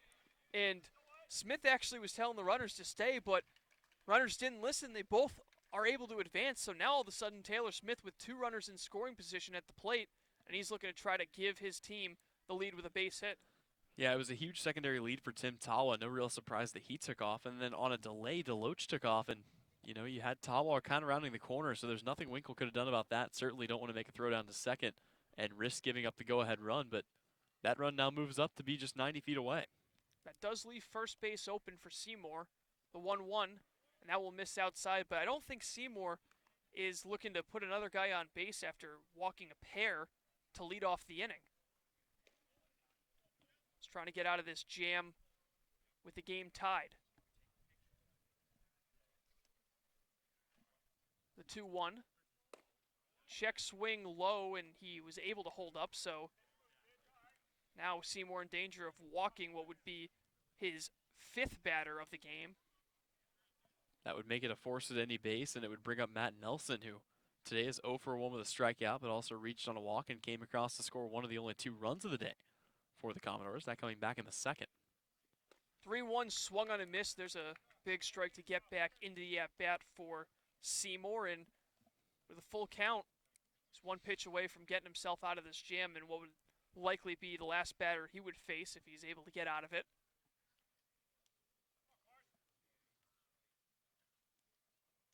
Granted, time is Taylor Smith. He steps out of dugout, or steps out of the batter's box, quickly digs back in.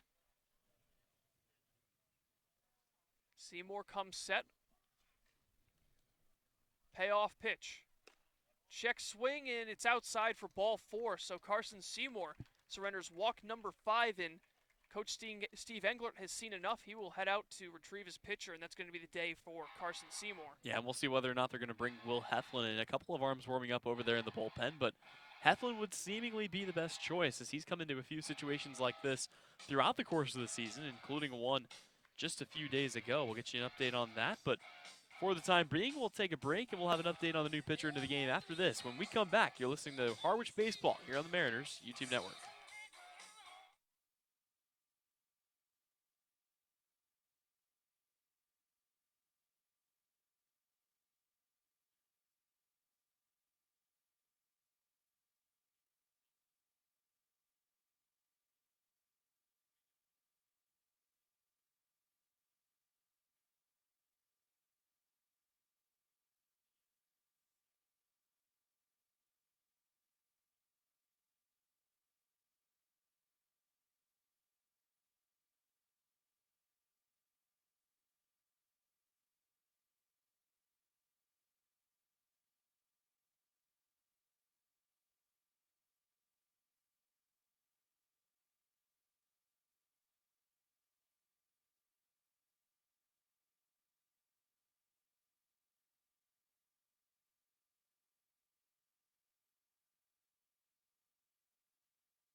Welcome back to Guy Fuller Park, as it is a bases-loaded jam for the Mariners to get out of. It is a tie game, 2-2, between the Harwich Mariners and the Falmouth Commodores. The new pitcher set to go for Harwich. It's going to be the lefty Will Heflin, and Tyler, he has been arguably the most reliable relief pitcher for the Mariners this season. Yep, and the fireman's going to be tasked to come and put out one more blaze. The last time he came into a game, it was actually to come in and clean up a mess left by the other Kansas State pitcher on the roster, and Connor McCullough, as he came into the 5th inning, had runners on 2nd and 3rd that at the time represented the tying and go-ahead runs, and he was able to fan 2 in a row, got strikeouts to Caden Polkovich and Anthony Villar to end the inning. So he's going to be tasked to get one more here, and it's not going to be easy as he will face off against Taylor Smith with the go-ahead run just 90 feet away. Same situation, though, second and third, 2 away this time, and we'll see whether he can get it done here against a very good Taylor Smith. Actually, it's going to be Matt Nelson, sorry. Bases are loaded. So Nelson, the Florida State product, walked in the second, came around to score. He also struck out swinging to begin the bottom of the fourth. So it's Towel on third, Deloach on second, Taylor Smith on first, 2 away, and 1 home in the inning. First pitch is swung on and missed by Nelson, and a good start from Heflin. Yeah, Heflin going to be attacking the strike zone here early and often. That's what we've seen him do throughout the course of the season.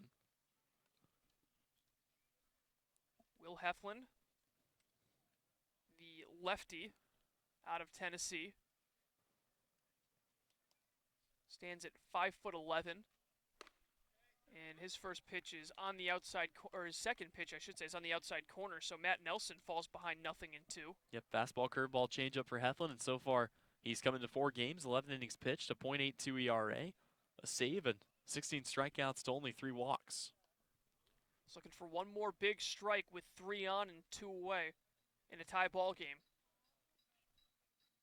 Heflin comes set from the stretch, the 0-2. Foul tip, and it glances off of Nelson's foot. So he will try to walk that one off, and count will reset once again at 0-2.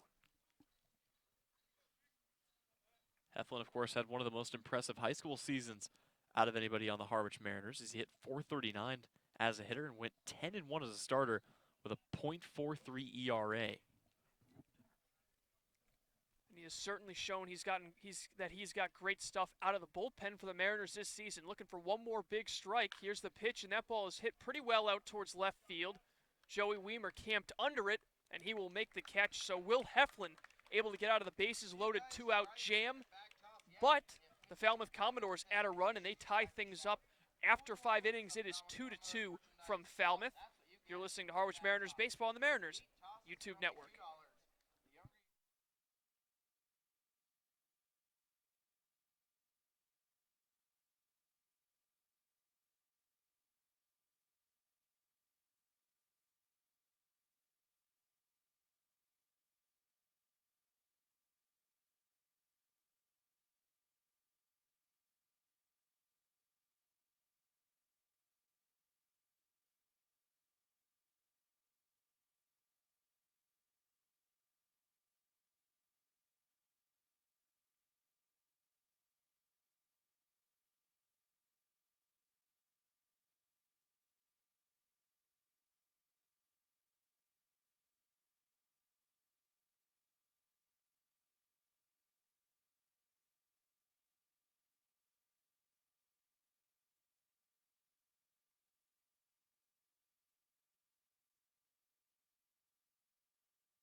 Welcome back to Guy Fuller Field. We are through 5 from Falmouth. It is Harwich 2, Falmouth 2.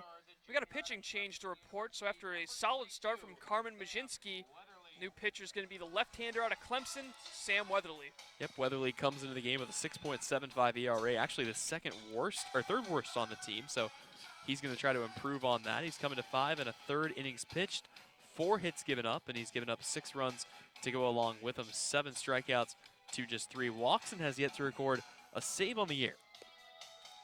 So Harwich finally breathing a sigh of relief here as they will no longer have to face off against Carmen Majinski, who pitched an absolute gem. He only gave up 2 hits, but one of them was a Nico Cavadas 2-run bomb that put the Mariners on top 2-2. Since then, Falmouth has struck for 1, and we're tied up at 2 here heading into the 6th inning of play.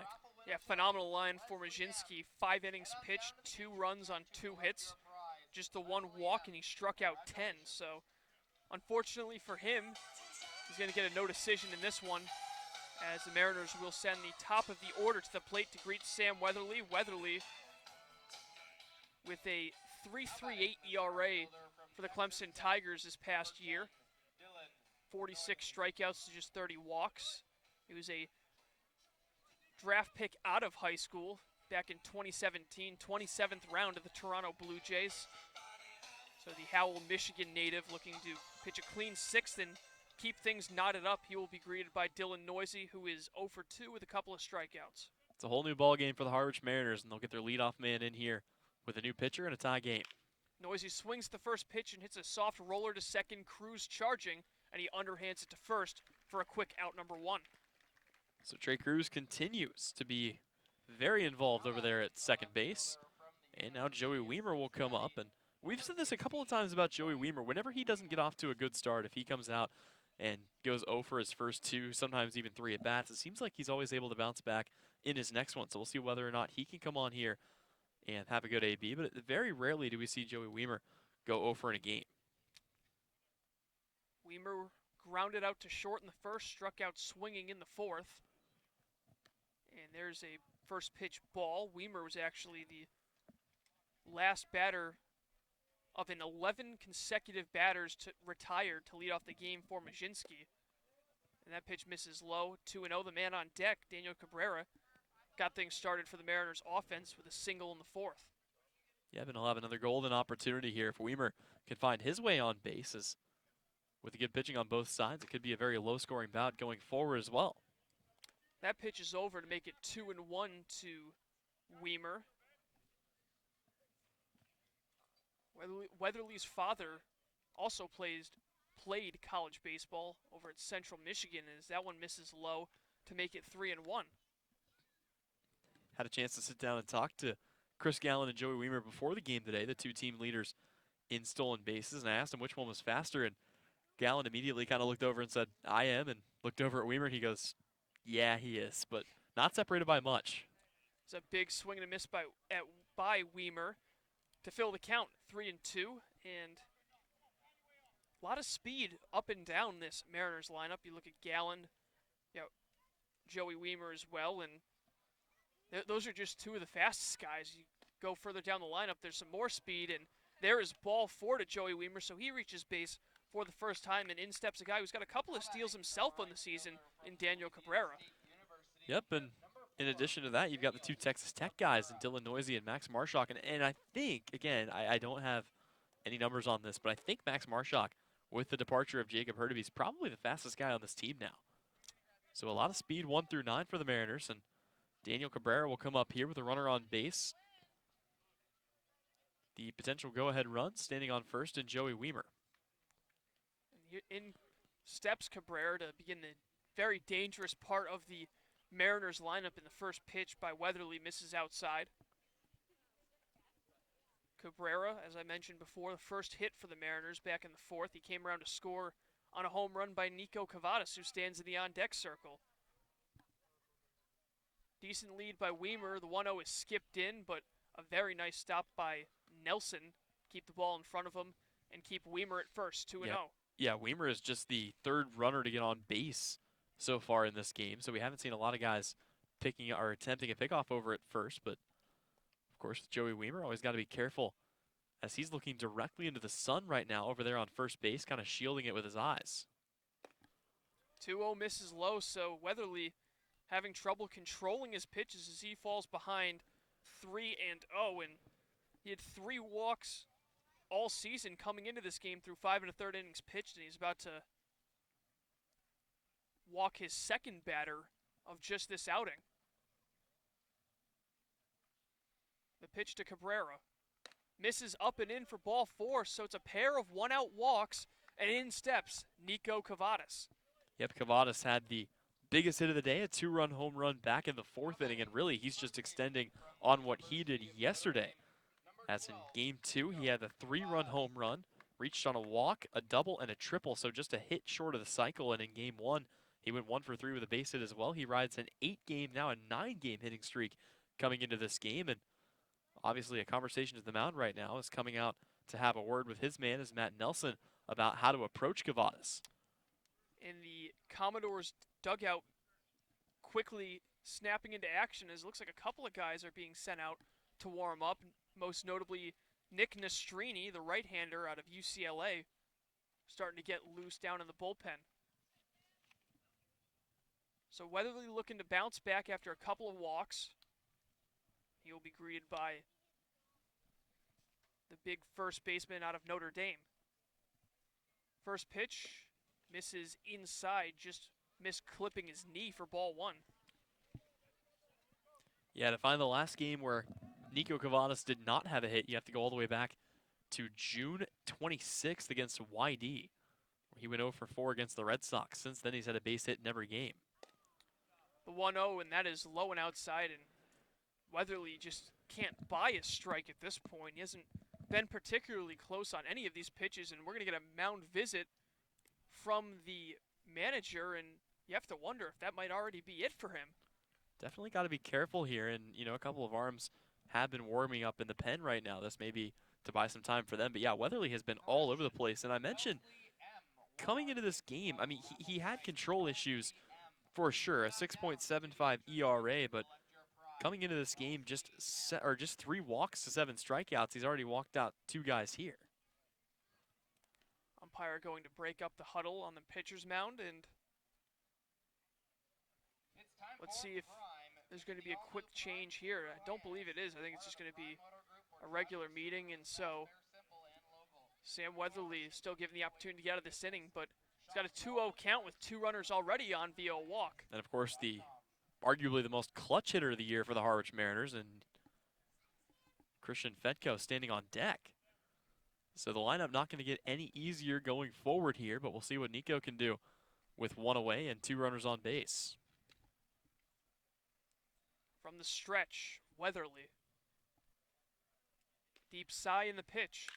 That ball is yanked foul, hit a long way over the bleachers and over by the basketball courts down the right field line. Yeah, Cavadas clearly just got a little bit in front of that one, but again, a good charge put into that ball, and with a 2-1 count, he'll try to straighten it out here as Weatherly is running out of options. So Cavadas definitely not fooled by that last pitch, and he digs back in with a 2-1 count. The pitch from Weatherly, runner going. Weimer trying to steal third, the throw in, and he is out. No, they're going to call him safe. The ball popped out of the glove, so a late appeal there by the third base umpire, James Francesca. How about that? Weimer may have been caught dead to rights there, but a little bobble is going to allow him to move up. So the go-ahead run just 90 feet away here, and now Nico Cavadas just has to get one anywhere in the outfield. And so it is a 2-2 count to Cavadas. A long look in by Weatherly, and he will step off.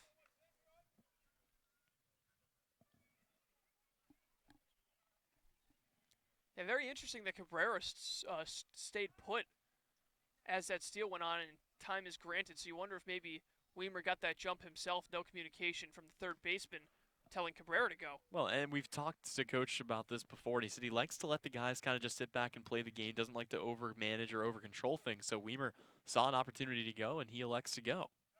And a throw over now to Cabrera, and Weimer taking a couple of hard steps to third and maybe getting ahead of the first baseman over there, Baron Radcliffe, trying to force a bad throw. I think that was actually what Weatherly wanted, though. It looked like he was kind of trying to tempt Weimer a little bit by tossing it over to first. 2-2.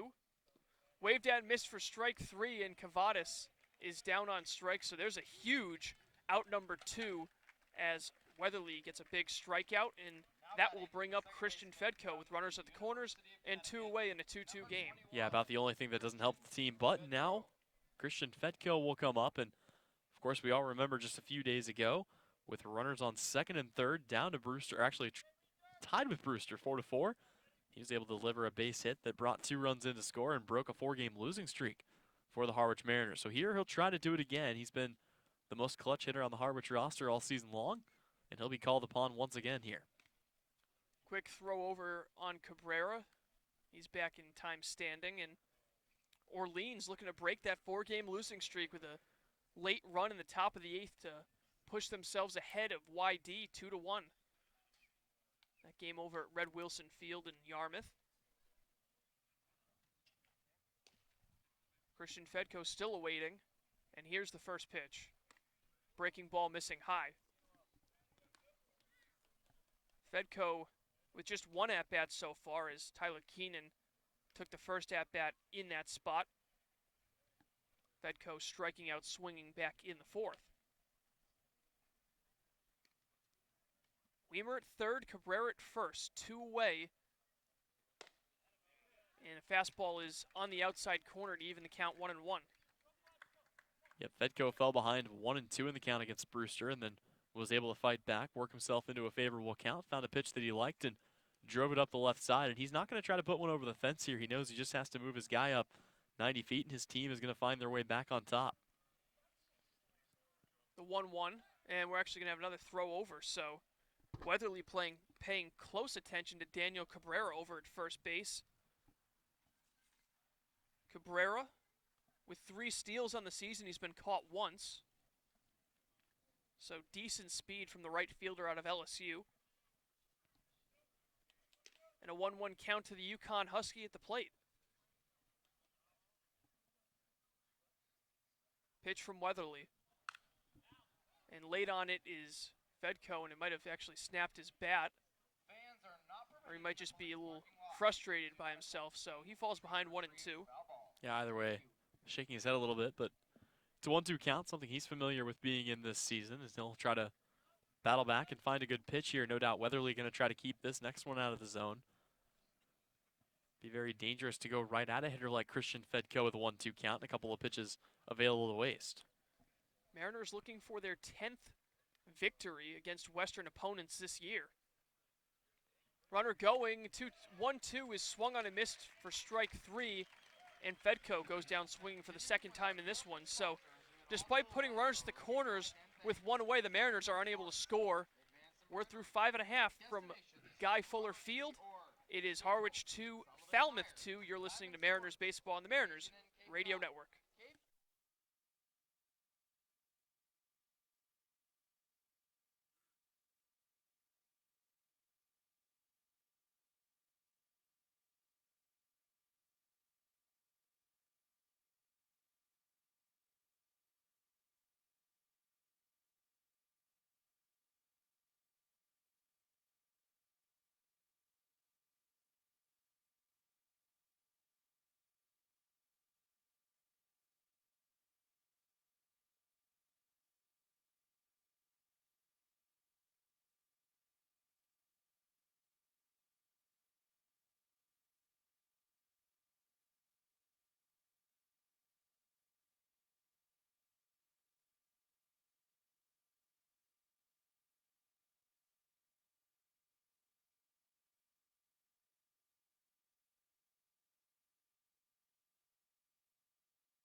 Two score from Falmouth as the Mariners and Commodores all knotted up on a beautiful Sunday afternoon of baseball from Guy Fuller Field. And Tyler, all of a sudden, after a couple of solid starts from both starting pitchers, it's turned into a bullpen type of game.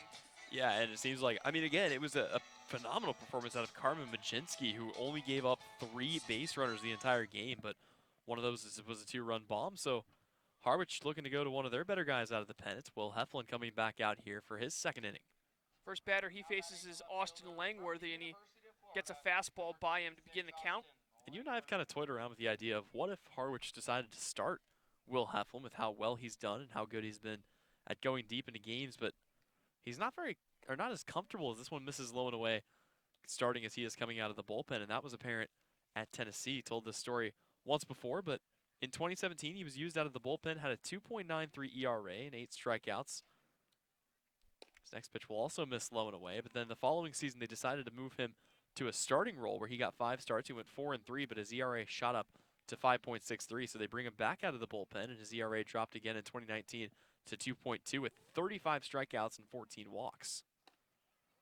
That one misses low, so Heflin having a little bit of trouble finding the zone as he was able to win the at-bat against Matt Nelson last inning with the bases loaded, getting him to fly out to end the 5th. But he's behind 3-1 to Langworthy. And the pitch is hit in the air out towards shallow right. Coming in is the right fielder, but it's actually going to be the second baseman, Christian Fedko, calling off Daniel Cabrera for out number 1. So with 1 away, that will bring up Baron Radcliffe, who is 1 for 2 with a double back in the 2nd inning. Yep, and he'll try to maybe get something started here with 1 away for his team. Falmouth looking to go here and win 7 out of their last 9. First pitch to Radcliffe is a front door breaking ball in there for a strike. Of course, there is always still the possibility of a tie, as Harwich hasn't done that this season. Every game has been decided via a win or a loss.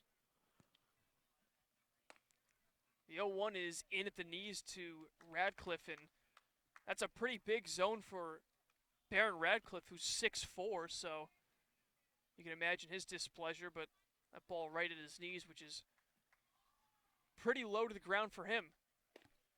The 0-2 is a called strike 3, and Radcliffe still unhappy with the umpire, but he goes down looking for out number 2. And Will Heflin starting to feel himself a little bit here as he took a minute to get into that last batter, but a very quick out to Baron Radcliffe, and now he'll face Kevin Kendall, who is 0 for 1 today, reached on a walk and came around to score back in the 5th. So both runs today, Colin, coming off of guys who reached on walks and were eventually driven in. There's a sheepish grin on Will Heflin's face after that last strikeout. Maybe he thought he got away with one on that strike 3 pitch as he spikes the first pitch into the dirt for ball 1. Yep, Kendall factoring into both runs. He drove in run number 1 and represented run number 2 as he watches a pitch in for a strike. Also mixed in a stolen base after walking in the 5th before coming around to score on the RBI single by Zach DeLoach. Kendall hits this one hard on the ground past the first base coaching box for strike 2. And I think it is worth noting as well, just in case anybody was wondering, with the current roster situation for the Harwich Mariners, there are no more temp contracts. Everybody that's here has earned a full-time contract, including guys like Chris Galland and Joey Weimer, Connor McCullough, Tommy Vale, and Will Heflin. The 1-2 from Heflin is an excuse me swing. Heflin comes off the mound, a great play, backhanding it and flipping it on to Cavadas to end the inning. So it's a 1-2-3 6th for Will Heflin. We're through 6th from Guy Fuller Field. It is Harwich 2 and the Falmouth Commodores 2.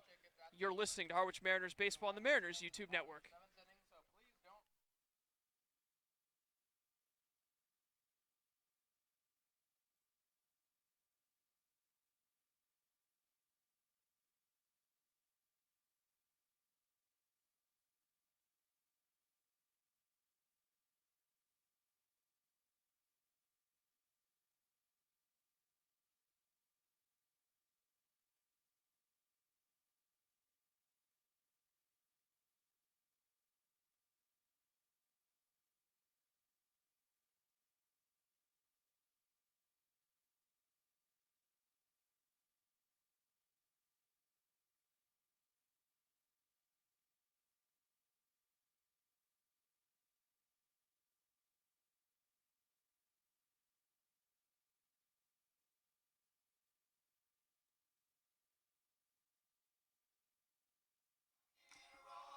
Welcome back to Guy Fuller Field. Fans, urgent care is now available at 4 Cape Cod healthcare locations in Hyannis, Falmouth, Sandwich, and Harwich. Open after hours and weekends, staffed by ER physicians, expert care when you need it. Learn more at capecodhealth.org/urgent care.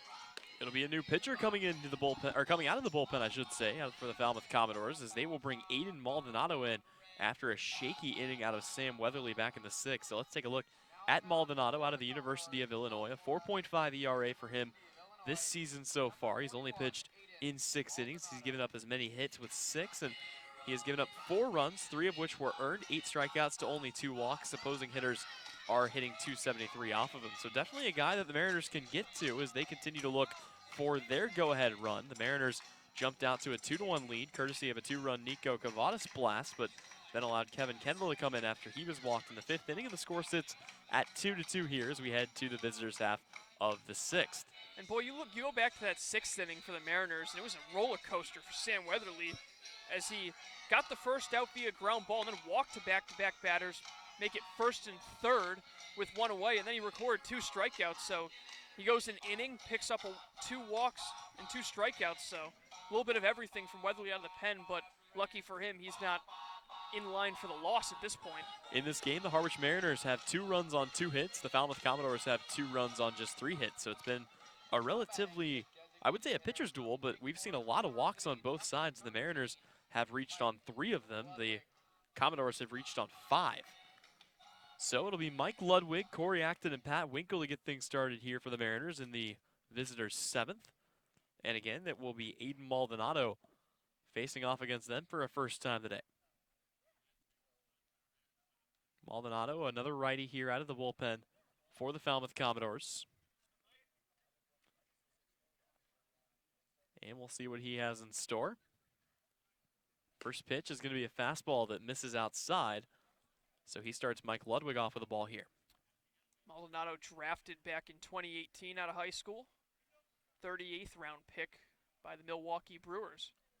He'll bring home another fastball, a lot of velocity on that one, and that'll be swung through and missed to even the count at 1-1 for Mike Ludwig, who is 0 for 2 today. He has a ground out and a strikeout. So like a lot of guys in the lineup, still looking to reach base for the first time. The 1-1 pitch, that's fouled away, and he'll fall behind 1-2 here.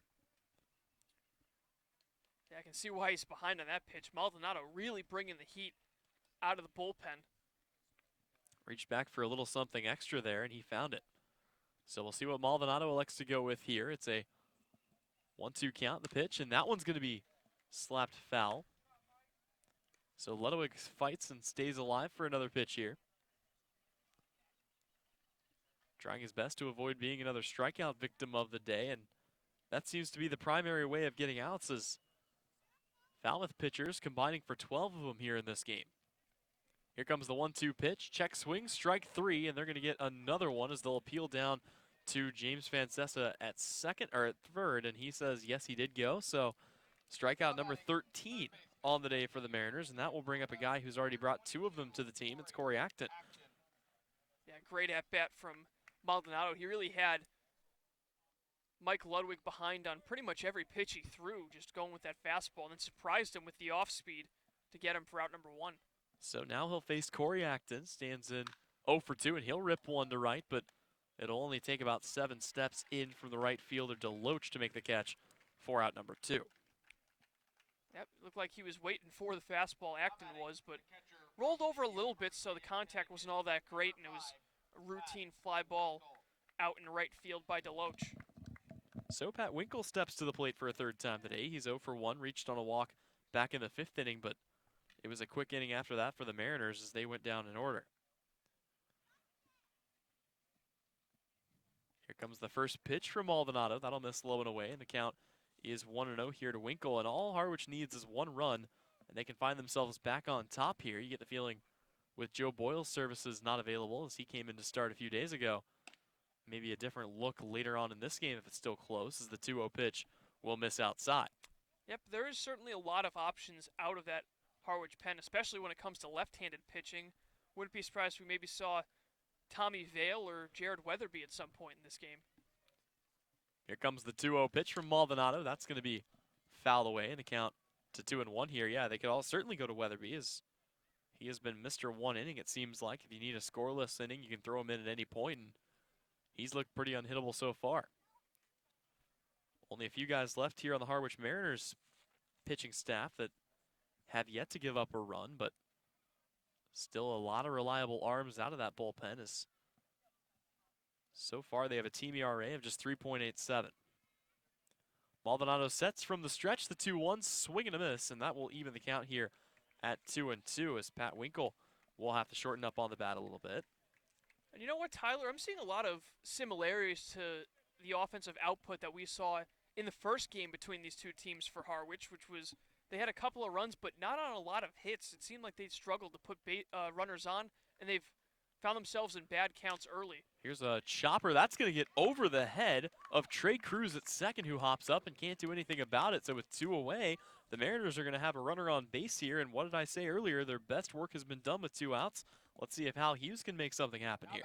Yeah, it was just 2 runs on 4 hits in the opener against the Falmouth Commodores. They only left 4 guys on base so far. It's just been 3 guys left on because they've been struggling to put guys on. They didn't strand anyone on in the first 4 frames, as it was just the 2-run shot by Nico Cavadas, and that was pretty much all of the offense so far. But finally some life as Pat Winkle able to find a gap and get a 2-out single. So that'll bring Hal Hughes up. He's 0 for 2 today with a strikeout and a ground out. First pitch he sees is low and well outside of the zone. A good block there by Matt Nelson. For Hal Hughes, coming into this game hitting 125, certainly due for a big hit, and we'll see whether or not he can get one with 2 outs and bring us back to the top of the order as Dylan Noisy stands on deck. So it'll be a 1-0 count here for Aiden Maldonado. He's working out of the stretch as he has been all game long. Comes to the set. Long look in, and he'll bring the pitch home. That's going to be in there for a called strike to even the count at 1-1. Maldonado looking to go into politics once his baseball career concludes, so something you don't see a lot. A lot of sport management guys, but don't see too many politicians. Maybe he'll end up running for governor one day. So far, he has not been very diplomatic with the Harwich lineup as he has retired the first 2 and then gave up 1 hit. This one's going to be chopped foul off the foot of Hal Hughes, and it'll be a 1-2 count here. Hughes falling behind. Still looking for his first hit of the day. Went 1 for 4 yesterday with a run scored, so he was actually able to contribute in that 9-hole in that 13-run outburst as 9 different Mariners came around to score. The only starter who didn't was Christian Fedko, but Chris Lanzilli came in for 1 at-bat, had a double, and came around to score. So with a 1-2 count, Hughes digs in.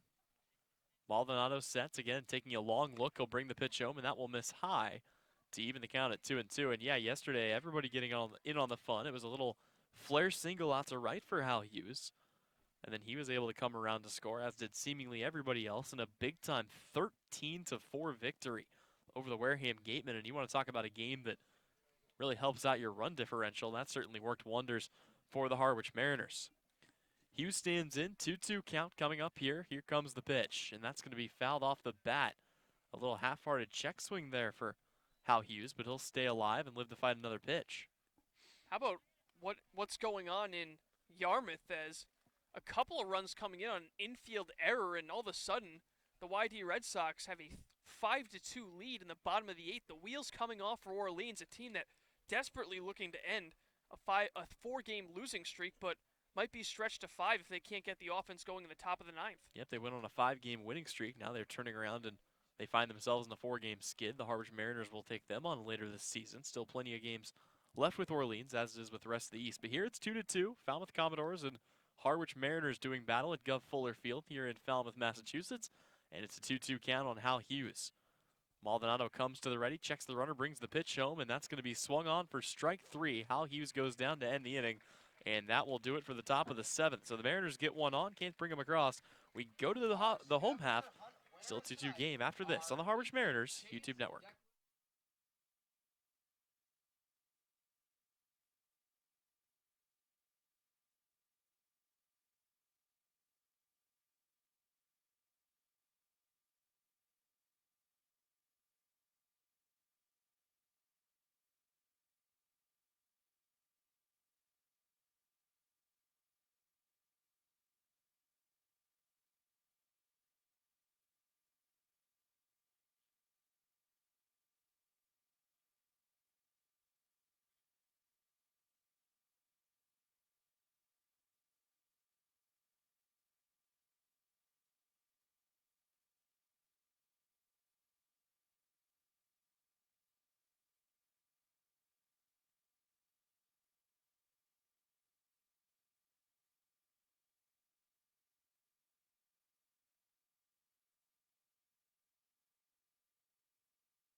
Welcome back to Gov Fuller Field. Tyler Henry alongside Colin Casey going to give you an update on scores around the league. Plenty of action here in the Cape Cod League And another game called due to darkness. The YD Red Sox will take the victory over the Orleans Firebirds by a score of 5-2. That game is going to go final in just 8 innings. Harwich will be there, of course, tomorrow taking on the YD Red Sox, and hopefully we'll be able to get through 9 innings in that one. The Katuitt Kettleers are up on the Bourne Braves 6-1. Bourne fresh off of a 2-game sweep against the Hyannis Harbor Hawks, and in case you're wondering how they're doing, at last check they were down 7-4 to the Wareham Gatemen, who were looking to bounce back in a doubleheader loss to the Harwich Mariners yesterday. Brewster and Chatham still scoreless. That game through 4 innings, and Colby Kubicek is pitching an absolute gem, as so far he has rolled to 7 strikeouts through just 4 innings of work. That game tied up at 0 apiece.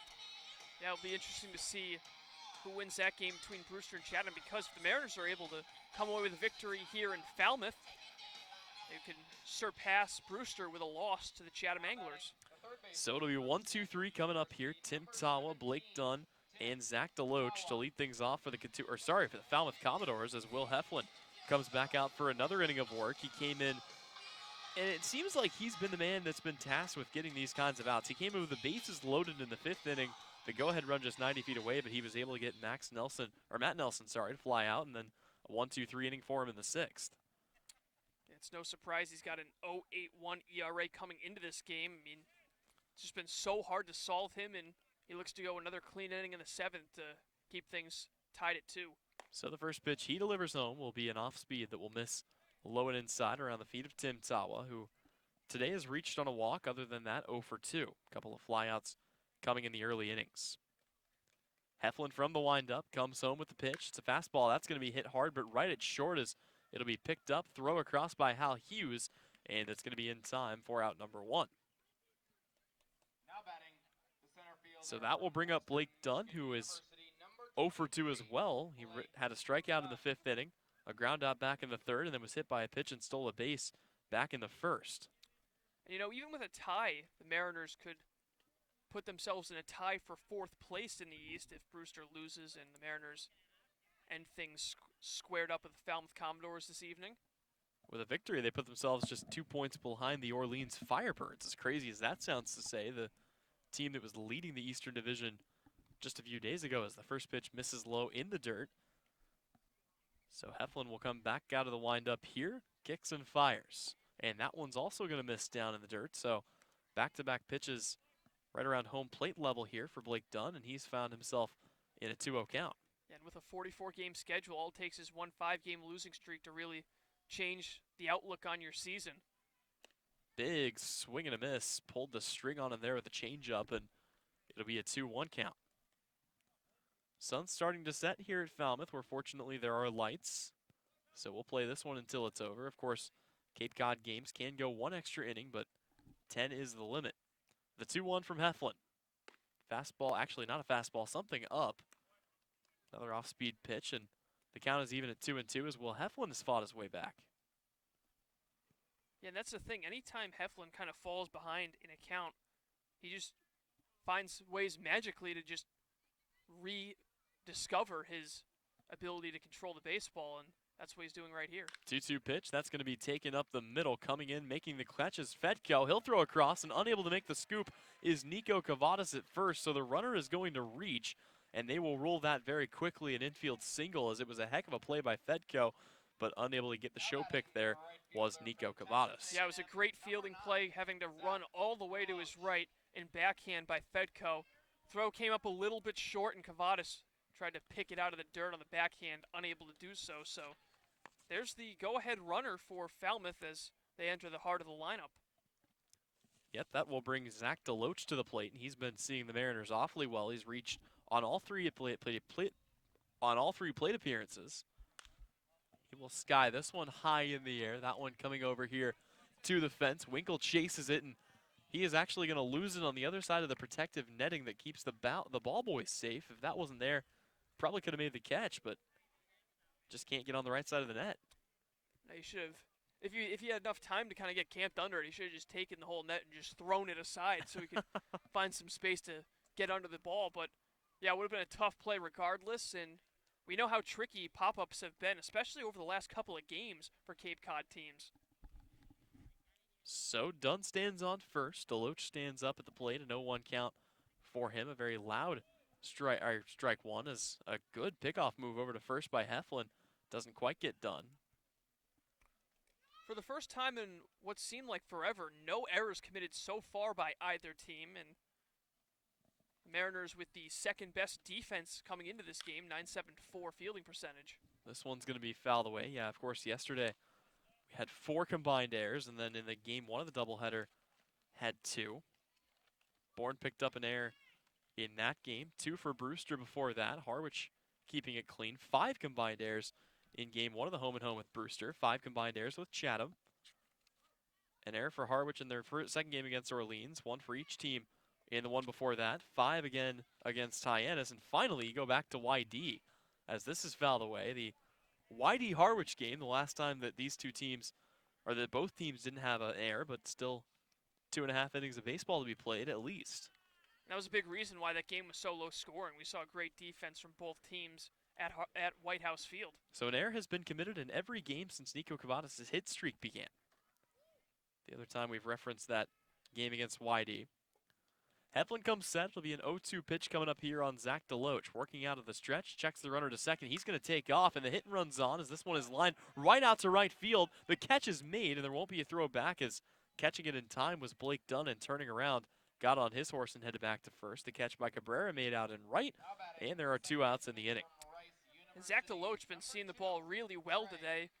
Had a couple of hits and an RBI and was looking for number 3, but unfortunately hit that ball right on the screws, right at the right fielder, Daniel Cabrera. So the Mariners will now face off against Trey Cruz, who has been playing second today. He's 0 for 3 hitting in the cleanup spot, which is not very characteristic of him at all as he comes into this game with a very impressive batting average, hitting .333. So he's due for a hit here as the first pitch will miss low for ball 1. Go-ahead run standing on first, 2 away here in the home half of the 7th. Commodores tied up with the Mariners, 2-2, trying to defend their home field. Harwich is at a bit of an impasse right now as the throw over from Heflin to keep the runner safe. As for the Mariners this season, they're just 3-7 on the road, but they're 9-5 against the Western Division. So trying to figure out which one of those will hold up, and it may be neither, as we could still potentially have a tie. Heflin will pitch this one home, and that's going to miss outside for ball 2. Of course, for the Falmouth Commodores this year, they are 6-5-1 when playing at home and 6-6 when playing against the Eastern Division. Heflin sets the 2-0 pitch, and that one is going to be in there for a strike. So delivering a fastball low. Not a lot of velocity on the fastball column, but his off-speed pitches are really what makes him shine. And that's kind of the big thing with guys that don't throw hard, is the difference they make is they make their soft stuff come in even softer, and that creates that big gap between velocities. At 5'11", he's a crafty lefty. He'll miss with a pitch out of the zone here. That one misses away, and it's a 3-1 count here on Trey Cruz. Plenty of speed in Blake Dunn over there at first. Wouldn't be surprised at all if we see him try to swipe it back here on a 3-1 count. He flinches and then will stay where he's at. Cruz will foul this one away, and the count is full. So now Blake Dunn will get a head start. Ball in the gap could be dangerous here, but Trey Cruz in a bit of a hitting slump,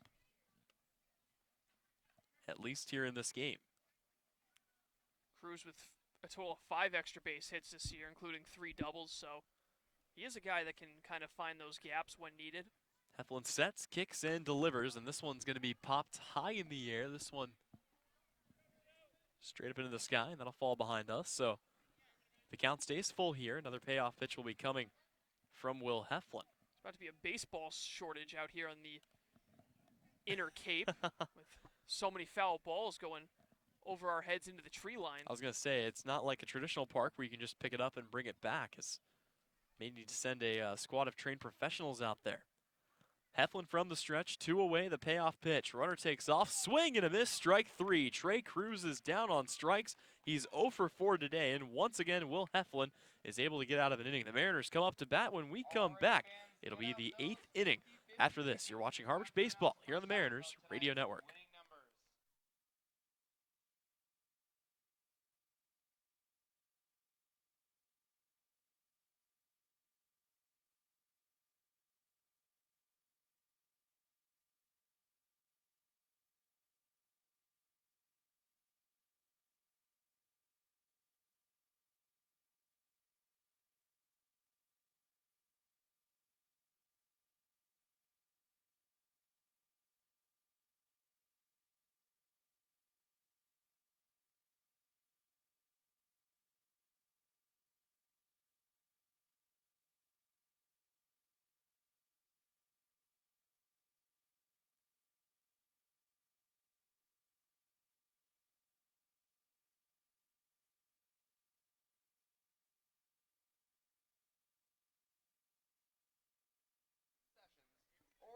Mariners and Commodores tied at 2 after 7 innings of play. And just a quick reminder, this broadcast is brought to you in part by Milton Cat. For sales and rentals of Caterpillar machinery, generators, and marine engines, visit miltoncat.com, your area cat dealer.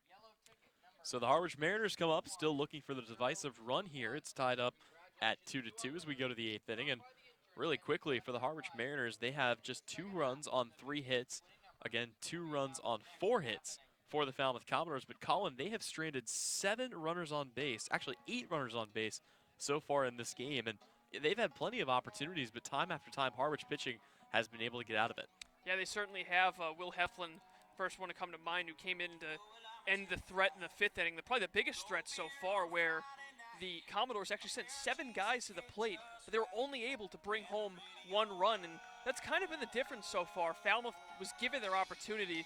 They've caught Harwich in a situation where they haven't been able to hit the ball as well as they would have liked, and they've been putting guys on left and right via the walk, but despite that big 5th inning, only 1 run coming home, and now the Mariners trying to retake the lead that they took back in the 4th inning, as we are knotted at 2-2. Yep, it'll be the top of the order coming up here. Dylan Noisy, Joey Weimer, and Daniel Cabrera all due up for the Harwich Mariners. And for a second inning, they will face off against Aiden Maldonado, who came into pitch in the 7th, gave up the 1 hit to Pat Winkle, but aside from that, has yet to allow a single base runner. So it'll be the top of the order as we get set for the 8th inning of play here. Harwich has had their opportunities later on as well, as they were able to strand 5 runners, all of which have come in the last 3 innings. And really quickly, a score update from Chatham. The Whitecaps and the Brewster have taken a 2-0 lead, so that doesn't help the Mariners at all, as the team they desperately need to catch may very well jump out ahead. Still the top of the 5th early on in that one, as that is the nightcap. But here it's Dylan Noisy digging in. He's 0 for 3 today, a pair of strikeouts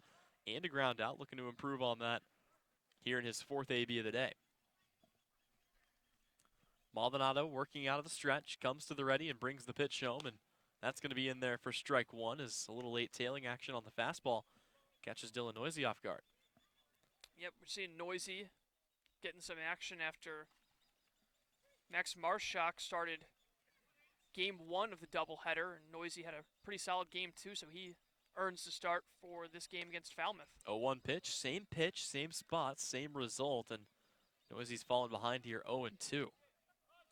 And regardless, whoever you put in, Marshak or Noisy, you know what you're getting. A lot of speed and a lot of arm strength out in center field. Yeah, the biggest difference, Noisy has a little bit of pop in the bat too, as he had a pretty decent number of home runs at Texas Tech just a year ago. The 0-2 pitch, that's going to be down in the dirt, and they're going to say he went there. I'm not sure about that, as Noisy walks back to the dugout. It's going to go down as another strikeout, but it didn't look like Noisy really offered that pitch.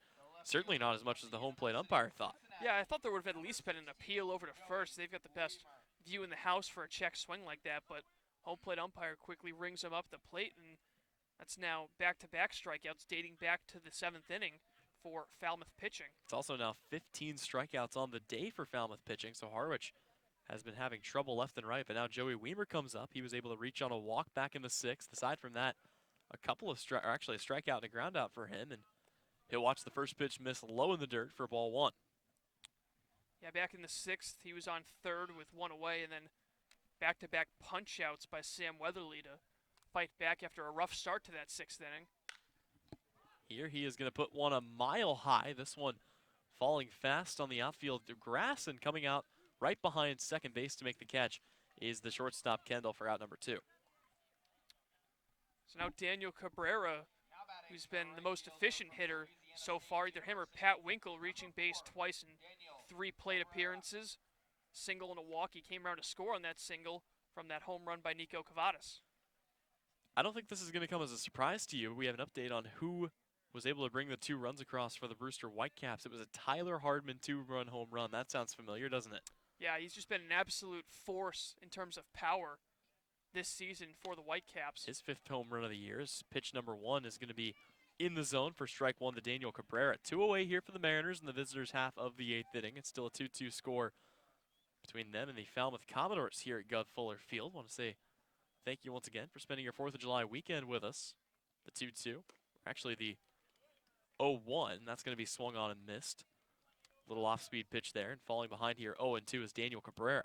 I believe that 5th home run for Tyler Hardman actually ties him for the league lead with Austin Wells of the YD Red Sox. Certainly does. So a couple of power hitters, and like everything else that's been good in the Cape League this year, all of it happening in the Eastern Division. Maldonado sets the 2-2. That one's going to be popped high in the air and back behind us. So the tree line will eat up yet another baseball, and hopefully they've got enough to continue the game here. See the ball boy over there in the dugout for Falmouth kind of digging around in there for a while. He's able to locate a few, and we'll resume play. It's an 0-2 count on Daniel Cabrera, who today is 1 for 2. Reached on a walk, a hit, and struck out back in the first inning. Here comes the pitch, and he is going to hit this one deep out to right center field. Tracking it back is Deloach, and he'll make the catch to end the inning. The Mariners go in order in their half of the 8th. We head to the home half. Falmouth looking to break the deadlock. We're still tied up 2-2 here from Gov Fuller Field here on the Harwich Mariners Radio Network.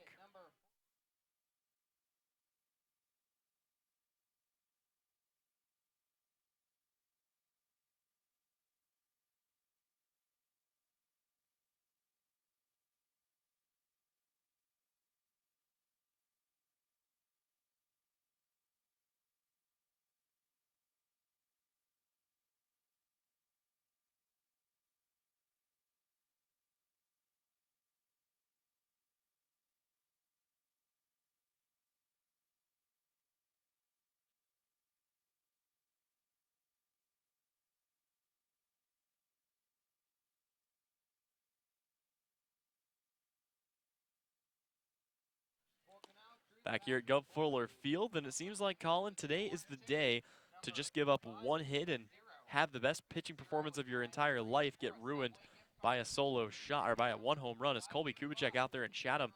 Take a look at his line through 5 innings. 5 innings pitched. He's given up 2 earned runs on just the one hit. That was the 2-run bomb by Tyler Hardman. And aside from that, he had 8 strikeouts to only 1 walk. So similar to what we saw out of Carmen Majinski. Although on the bright side, his team is able to get him some run support, and he is currently tied as opposed to trailing by 2. Yep, very similar to what we've seen out here in Falmouth with the Mariners and Commodores tied up 2-2, with the one difference maker for the Mariners being a 2-run shot from Nico Cavadas. We'll have to see if Cavadas has some more magic in store, as he will be leading things off in the top of the 9th. But first, Will Heflin back on for what will be, I believe, his 3rd full inning of work, and he's trying to get things cleanly into the 9th with a 2-2 game. Yep, he'll face off against Taylor Smith, Matt Nelson, and Austin Langworthy, 3 guys that today have reached base twice, both on walks, so no hits for this part of the order so far, but certainly a capable part of the order. Heflin's going to have to be careful. Since coming into the game, though, he's looked awfully good. He was able to get a bases-loaded flyout to end the 5th, a 3-up, 3-down inning in the 6th, and gave up just the one infield single that it could have gone either way back in the 7th. So to the 8th we go.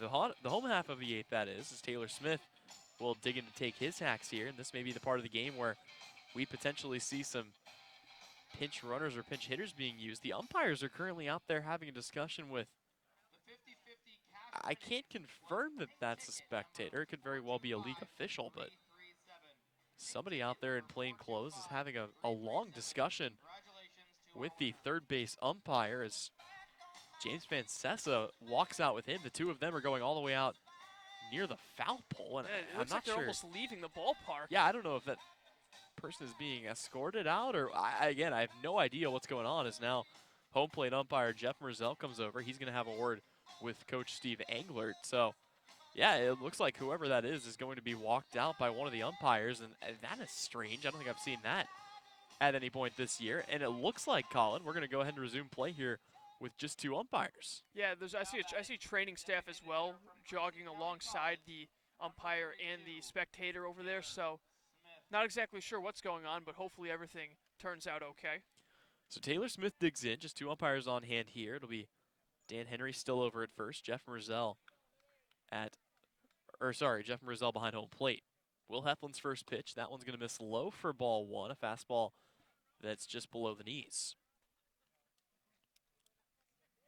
So when you take a look at Harwich's schedule for the rest of the year, as they have played an awful lot of West games, trying to get those out of the way early, as this one, a fastball, will miss outside. Colin, they just have 5 more games against the Western Conference. It'll be a road game against Wareham, a home-and-home with Katuitt, and then a couple of home games, one against Bourne, the other against the Harbor Hawks of Hyannis. Heflin out of the windup, kicks and fires the 2-0 pitch, and that one's going to be in there for a strike.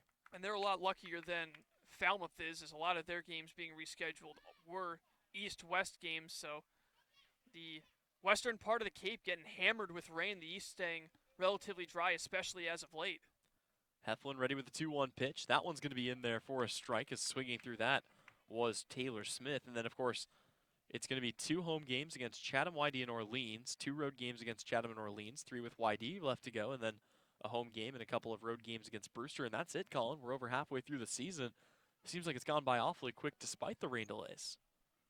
Time flies when you're having fun. It certainly does. The 2-2 pitch on its way from Will Heflin, and that's going to be fouled back to the backstop. So hanging on for another pitch here is Taylor Smith. Gonna blink. The next thing I know, it's gonna be UMass hockey season. It's coming up right around the corner. Arizona State football season coming up as well. So we'll be having a lot of fun, but certainly having a lot right now as the 2-2 pitch from Heflin's going to be just outside. And the count is worked full here by Taylor Smith. Yeah, I've seen a lot of change-ups from Heflin to start out Taylor Smith. He had a really good one that got him well out in front. We'll see if he goes back to it with a full count. Full count, payoff pitch. That one's going to be hit high in the air, out right behind the second base bag. Fedko chased it out, but it's actually going to be Dylan Noisy who comes in all the way from center field and makes the catch about 10 feet behind the second base bag. So 1 away here in the inning, and that'll bring up Matt Nelson, who today is 0 for 2. He reached on a walk and came across the score. And Colin, the guys that came across the score, again, both reached on walks. That has been one of the more unfortunate stats of the day here for the Mariners. Yep, I mean, they haven't been really burned too much by the hits, of course. The run in the 5th inning to tie things up from Deloach did come off an RBI single, but hits haven't been the problem. It's been putting guys on base via the walk. So the first pitch from Heflin is going to be taken hard up the gap in left. It's just going to get out or past the outstretched arm of Corey Acton. And with 1 away, the tying run once again finds its way onto second base. First base, same situation they had back in the 7th.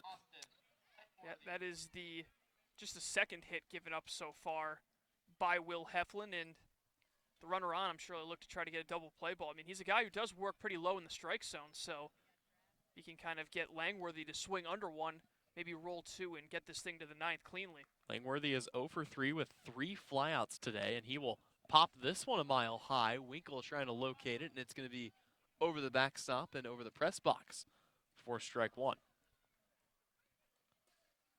Still waiting on a few games to go final. Of course, the one that went final earlier, Orleans takes a loss to YD, so YD puts a little bit more distance between them and Orleans, who's kind of fallen to the bottom of the pack here with Brewster and Harwich.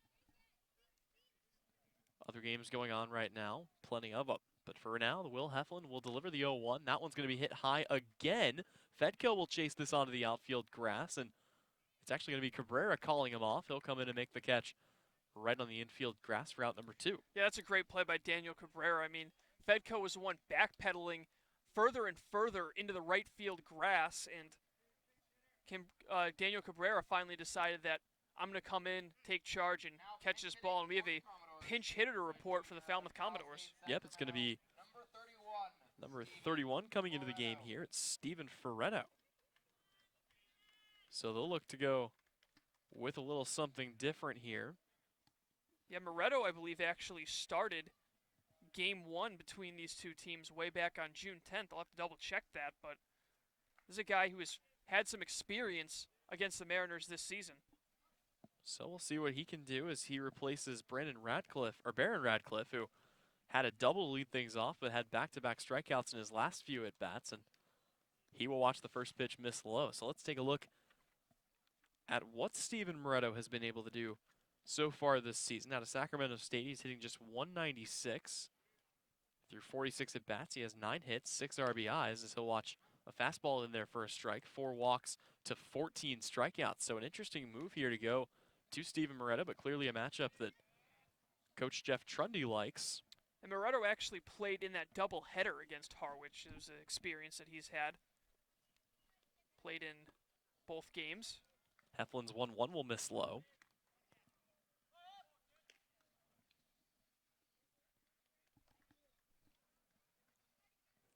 So we'll see if he's got anything special in store here with a 2-1 count, trying to avoid being the final out of the inning here. Moretto stands in, breaking ball in there for strike 2, and Will Heflin has evened up the count. Beautiful sky out here at Falmouth. Things kind of being mixed out there as it's not a pure sunset necessarily, but a lot of colors kind of playing in on a cloudy afternoon, or cloudy evening, I should say. Heflin ready with the 2-2 here as the lights are on at Gov Fuller Field. He comes set from the stretch, checks the runner, and brings the pitch home. And that one is just going to miss. He caught him with the breaking ball, but it'll miss low and away, and the count is full here on Steven Moretto. Falmouth hoping to get some help out of Katuitt to keep the Bourne Braves at bay in 4th place in the Western Division. 6-2, Katuitt leading in Bourne. I'm sure they'd be content to kind of let Bourne and Hyannis just kind of beat each other up, as this one's going to miss down in the dirt for ball 4. It's going to be a walk to Austin Langworthy, and now the go-ahead run moves up into scoring position for Kevin Kendall. Yeah, that's actually the first walk allowed by Will Heflin, so despite having these lengthy counts, he's usually been able to get himself out of it and pick up some outs, but this time Moretto comes off the bench cold and draws a walk, something easier said than done. Still no runs given up for Heflin so far, but he has given up 2 hits and a walk in this game. Coming into today's game, he had pitched 11 innings. He had given up just 3 walks and 6 hits. He's only given up the 1 run so far this year. It was earned, trying to avoid a second here as Kevin Kendall, who is 0 for 2, digs in. He did reach on a walk. He'll square around the bunt. This one's coming back to us, and a nice snag here by a fan behind us. So how about that? I think our producer, Matt Lucy, thought he might have had a chance to make a play, but not quite as long of a wingspan, and that'll fall to the fan behind us. Not even a glove there, a bare hand grab. Yep, he was just in the right place at the right time, and perfect execution using both hands on that one. Yep, you really gotta, it's that good technique. Gotta make sure your form is in good shape. So it's no 1 count. Here comes the pitch, off speed again. That's gonna catch the outside edge, and Kevin Kendall has fallen behind 0-2 here to Will Heflin, who's looking to put a cap on this inning and send the Mariners to the 9th with a tie game. We're getting those typical Cape temperatures, whereas it starts out pretty warm at the start of the game, and all of a sudden, you're wishing you brought along a fleece jacket. It's perfect weather to me. The 0-2 pitch from Heflin as he'll check the runner back. Checks him again here. Long look, kicks and fires. And he almost caught the runner swinging there, but Kendall will pull it back. So the count is 1-2 here on Kevin Kendall, who does have a run scored today. Right now, he's looking for an RBI that would give Falmouth a 1-run lead, maybe even a 2-run lead if he can put one in the gap somewhere. Kendall stands in. Heflin will step off and once again wants to check the runner with a lot of speed back to second. It's Matt Nelson.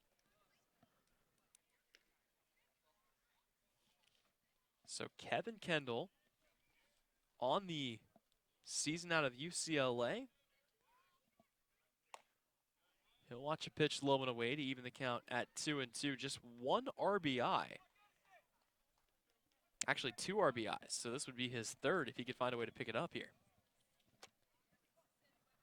A lot of pitches to work with here for Will Heflin. He's got the fastball, the curveball, and the change. All 3 have looked good today. It's 2-2 pitch on Kevin Kendall. From the belt, Heflin kicks and fires. That one's going to be fouled away, and we'll do it again here as well, the tree line claims another victim. Yeah, that foul ball almost actually caught the light bulbs way up there. And I will say that, for the most part, I think all the lights are in commission here at Gov Fuller Field, so that's certainly a reassuring sight to see. Not something we see everywhere, although at least they have lights, even if they weren't all functional. Yeah, even if one bulb got knocked out, it would still be more lights than YD. So the 2-2 count, here comes the pitch. That one's going to be taken high in the air, but this time it's going to stay in the field of play. Hal Hughes will settle under it just on the outfield grass and make the catch for out number 3. So we're still knotted up at 2. Going to the 9th inning, the Harwich Mariners will have Nico Cavadas due up to bat, who had the 2-run home run back in the 4th. Stick around for that when we come back. The Mariners on their way here in the bottom of the or the top of the 9th after this on the Harwich Mariners Radio Network.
Back to Gov Fuller Field. This thunderstruck blast here. We head to the ninth inning. Harwich still tied up 2-2 here with Falmouth, and it'll be another inning here for Aiden Maldonado. Let's get you caught up really quickly around the lead. A game that has gone final. The YD Red Sox are able to take a victory 5-2 over the Orleans Firebirds.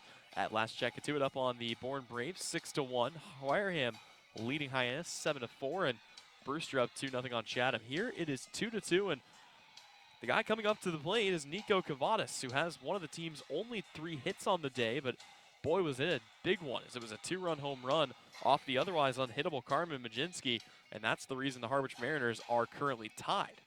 Yeah, sometimes all it takes is one pitch to hit, and Cavadas got it. The guy who's been swinging the bat so well as of late, got a pitch right over the heart of the plate, made a great swing on it, and was able to get it just over that right center field fence, and that's just been it for the offense in terms of run scoring for the Harwich Mariners, and maybe they can pick up another run here and get a clean 9th inning and come out of Falmouth with a 3-game winning streak. And for Cavadas, it can't be focused on putting another one over the fence. Just got to put a good bat on it, as he will be backed up by Christian Fetko and then Mike Ludwig. So those are your 3 due up here for the Mariners as we go to the 9th inning.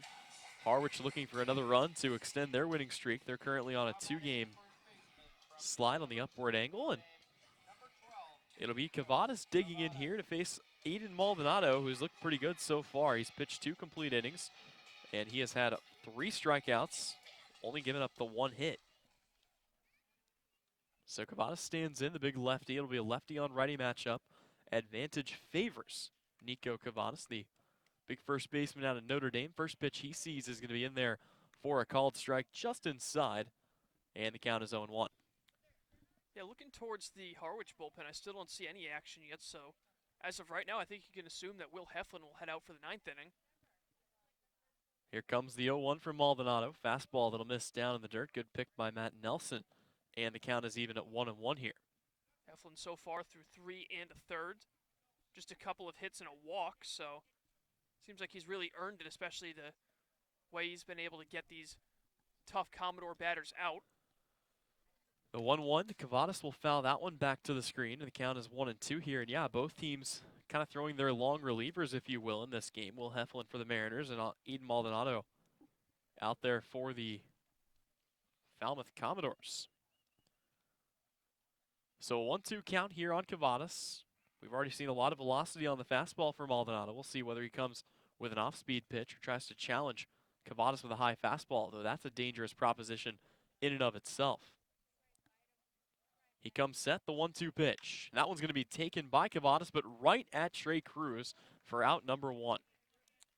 Yeah, he kind of had like a little bit of a 3/4 swing on that by Cavadas. Ball was tailing a bit in on him. Was able to get his bat around in time, but couldn't quite get over the head of Cruz, and there's a big first out in the top of the 9th for Aiden Maldonado. So that brings up Christian Fetko, who entered yesterday hitting .390 on the year, but a tough day for him as he went 0 at the plate, and so far he is 0 again today through 2 at-bats.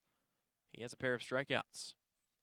So Fetko stands in. First pitch he sees from Maldonado is going to be a fastball right down Main Street for strike 1.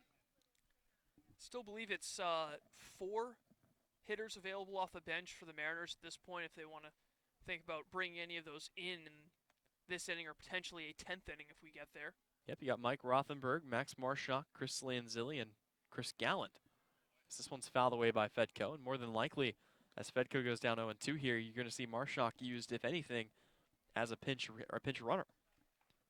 If a guy can get on base, bring him into the game, and then you can find a defensive replacement for him later. So Fetko stands in here behind 0-2. Maldonado trying to finish him off. He's already got 1 out here in the inning. Mike Ludwig stands in the on-deck circle. Maldonado going for another scoreless frame. He comes set. Here comes the 0-2 pitch, and that one will miss high and away. They appeal down to third, and not even close to going was Christian Fetko, so the count's a 1-2 here. Fetko, as you talked about earlier, he's been a clutch hitter for the Mariners this year, but he's also a clutch hitter for the University of Connecticut this past spring. Yep, it seems like he shows up in the biggest moments. He's already done that and paid his dues for the Mariners so far. From the set, here's the 1-2 pitch, and that one's going to just miss outside. Fetko, a good eye. You can hear the disdain of the Commodore faithful. But that'll even the count at 2-2 here for Christian Fedko. Christian digs in, nobody on. One away here in the top half of the ninth. Harwich still knotted up in a deadlock, 2-2 here against the Falmouth Commodores. Fedko hitting from the left side. Maldonado comes set from the stretch. Long look in, and that's going to prompt Fedko to call time as, again, Maldonado taking a lot of time in between pitches here, Colin. Yeah, and actually Nico Cavadas gave Fedko some applause after stepping out since Maldonado kind of pulled the old Mariano Rivera on him and held the ball for an extended period of time. So Fedko comes set. Here comes the 2-2 as Maldonado will set, kick, and fire. And that's going to be swung on and missed. Strike 3 for Christian Fedko as he goes down, and now Mike Ludwig represents the final out for the Mariners, Yeah, at least in this inning. And part of what makes Maldonado so good is, I kind of just said the Mariano Rivera reference as a joke about holding the ball for so long, but he does something that Mo actually did a ton, and that is hide the ball extremely well. He kind of keeps it really close to his jersey and doesn't show it until it's coming over the top. And if you're able to hide the ball and not tip pitches, you can be one of the most effective guys out there on any given night. So that brings Mike Ludwig up. He's 0 for 3 today, a ground out and a pair of Ks. He takes a big swing at the first pitch and cuts through that for strike 1. Of course, the Harwich Mariners, one of the only two teams in the league that still does not have a tie. It's them and the Bourne Braves. But even getting a point is still productive, and it's better than a loss. I mean, any time you're going to take the tie, it's not like it's meaningless when it comes to the standings. So Harwich would be content to take the 2-2 game and come out of it that way as Ludwig swings through another pitch. A fastball up, and he's fallen down to his final strike here. And at least pitching-wise, this has been a net positive for the Mariners as they're at the top of the league in a ton of pitching categories, including opponents' batting average, strikeouts, earned runs, and whips. So I'm sure a night like this will definitely help the cause in all 4 of those categories. Maldonado comes set, the 0-2 on its way, and here it comes. And that's going to be taking a rocket, but right at the shortstop, who will pick it up and throw on to first in time to end the inning. So that'll do it for the Mariners. We go to the bottom of the ninth. Falmouth is going to look to walk it off here when we come back here on the Harwich Mariners Radio Network.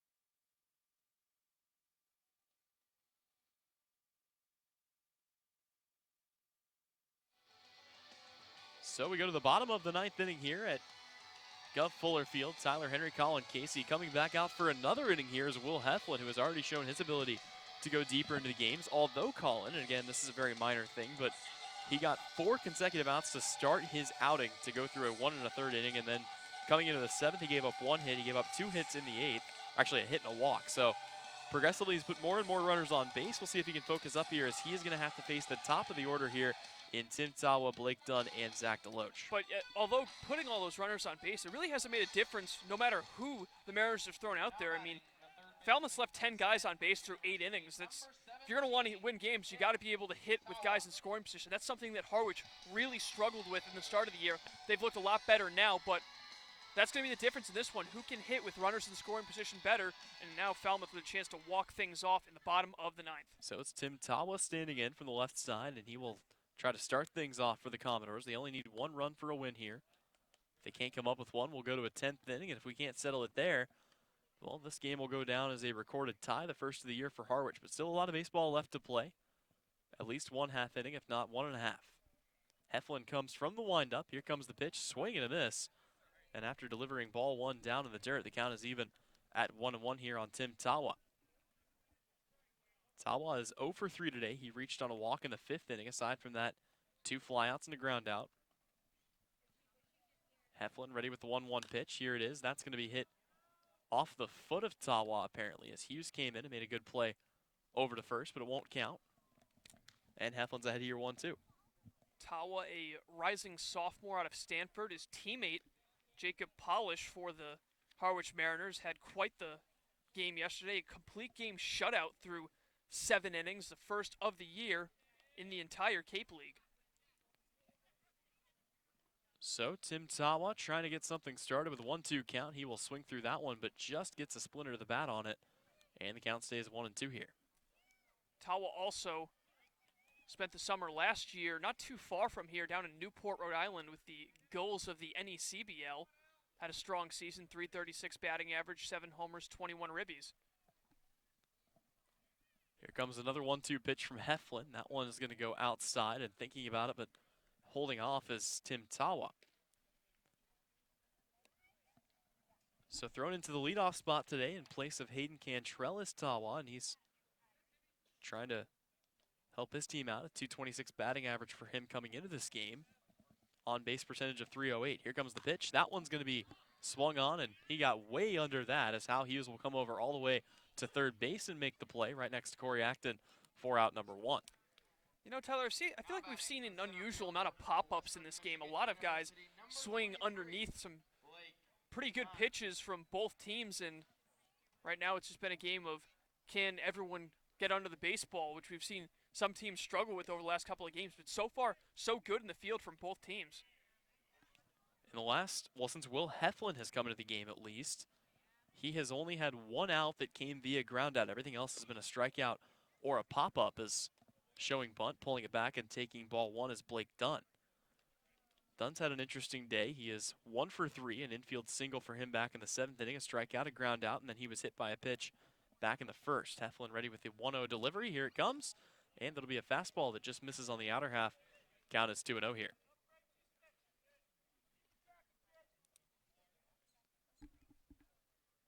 So in the bottom of the 9th, still knotted up 2-2 here.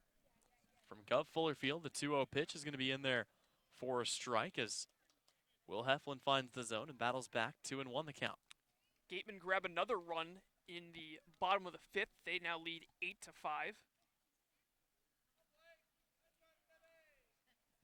Heflin, the 2-1 pitch. That one's going to be hit weakly into center field. Dylan Noisy will take about 8 steps in and make the catch for out number 2. And Colin, there's another pop-up.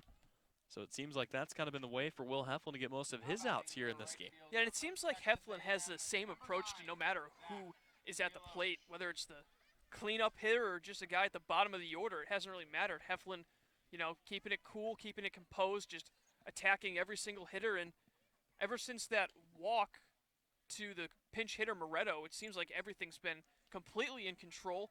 He's not really forcing any pitches, and he's looking to get out of this and send this game into overtime. He'll get Zach DeLoach now. First pitch to him is going to be hit hard off the ground. Takes an awkward skip, and that's going to be right to the first baseman, Cavadas, who steps on first for the out. So we can't settle at 9. We'll go to a 10th. Harwich looking for some runs here in extras as we have bonus baseball, and guess what? It's free here on the Harwich Mariners Radio Network.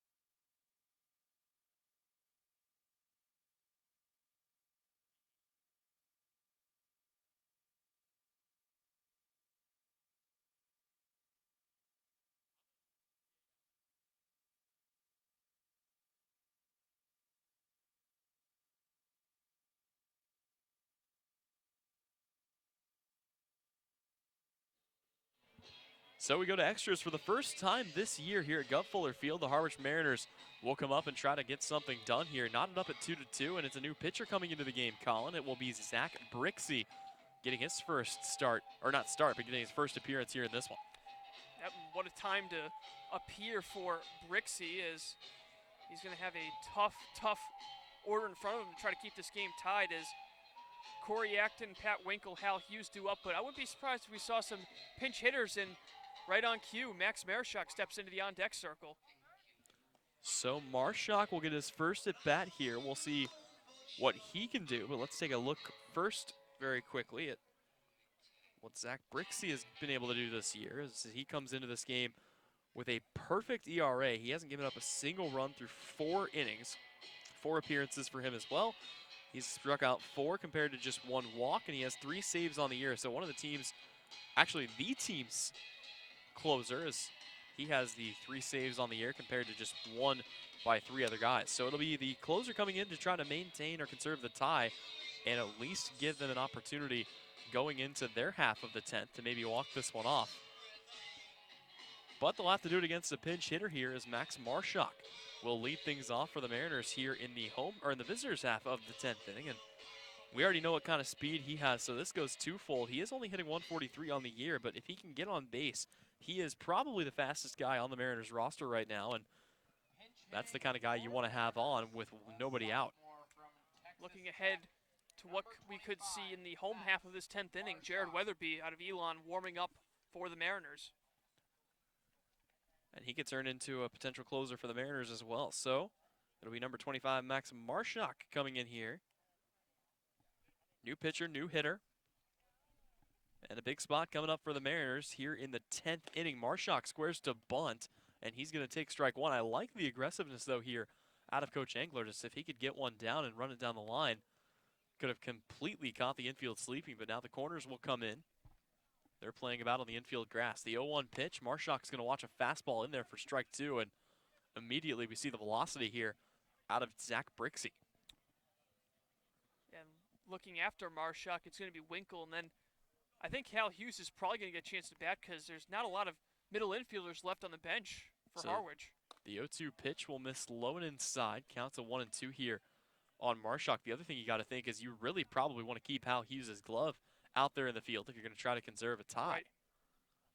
So it's always the age-old question of how much offense do you trade for defense late in a game, as an off-speed pitch will miss way above the head of Max Marischak, and the count is even here at 2-2. Harwich trying to pad some runs on, or actually add a run here, as they haven't scored since the 2-run homer back in the 4th, but that's been enough to keep the game tied. 2-2 here with the Falmouth Commodores. Brixey delivers the 2-2, and that'll be fouled away. Marischak leading out and just getting a bat on that as he'll stay alive. And sometimes that's all you need in this extra frame is just to make your pitcher throw a lot of pitches, kind of get a little over anxious and force one right down the middle. Marischak, we know he's got a little bit of power, so maybe he can find a gap and get a leadoff man in scoring position. Darkness is completely fallen here at Gov Fuller Field. The lights are in full effect. 2-2 pitch. Marischak will foul that one away. And Colin, something I haven't heard yet. It's the first time I think this has happened today. And when Marischak fouled that one away down the right side, the announcement from the PA guy that said, balls hit into the secure police parking lot are off limits for retrieval. So you've got a tree line on one side. You've got a secure police parking lot on the other. A very interesting location here at Gov Fuller Field. Yeah, definitely tough. You're trying to bring home a foul ball, kind of your options are a bit limited. So the 2-2 coming to Marischak, and he's going to swing and miss at that one down in the zone. That was actually a little bit lower than that around the knees, and the first out of the inning is recorded here for Zach Brixey. They have a nice low heater from Brixey. We don't see that a whole lot in this league. A lot of people like elevating their fastball, but he decides to go low and fooled Marischak, and now with one away, Pat Winkle will try to get a runner on for Harwich as their at-bats are running out. Winkle's reached twice today. First pitch he sees is a fastball that will be in there for strike 1 in the inner half. He reached on a walk in the 5th. He had a hit back in the 7th, and other than that, has a ground out to second back in the 3rd. So Winkle standing in here. The 0-1 pitch is going to miss high and outside. We're actually going to see another pinch hitter as Chris Lanzilli steps into the on-deck circle. Yep, and why not? Lanzilli finding his way back a day ago with a pretty good performance. Came in as a pinch hitter for Joey Weimer, picked up a double, and came around to score. So the 1-1 pitch, and that is going to be in there for called strike 2.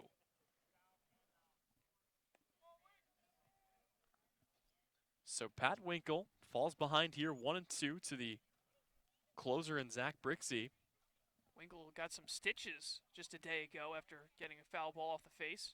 The 1-2, and that one's going to be fouled away. And I don't know if there's any luck left in the old tank, but we could find out. Zach Brixey hasn't given up a single earned run all season long, a perfect ERA.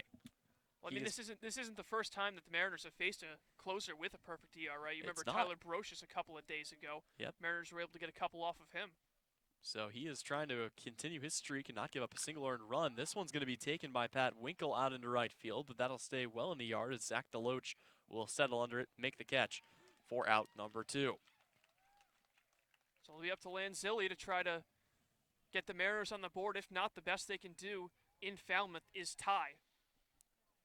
Which at the end of the day, is still considerably better than a loss, as Harwich can kind of take some time to lick their wounds and come back tomorrow. So Chris Lanzilli will be sent up to the plate here. Again, he came in yesterday as a pinch hitter, and he had a big-time double to lead off the 6th inning, and eventually came around to score a run. From Wake Forest University, number 14, Chris Lanzilli. Tell you what, on the other side of the break, the infield is going to be very interesting for the Harwich Mariners.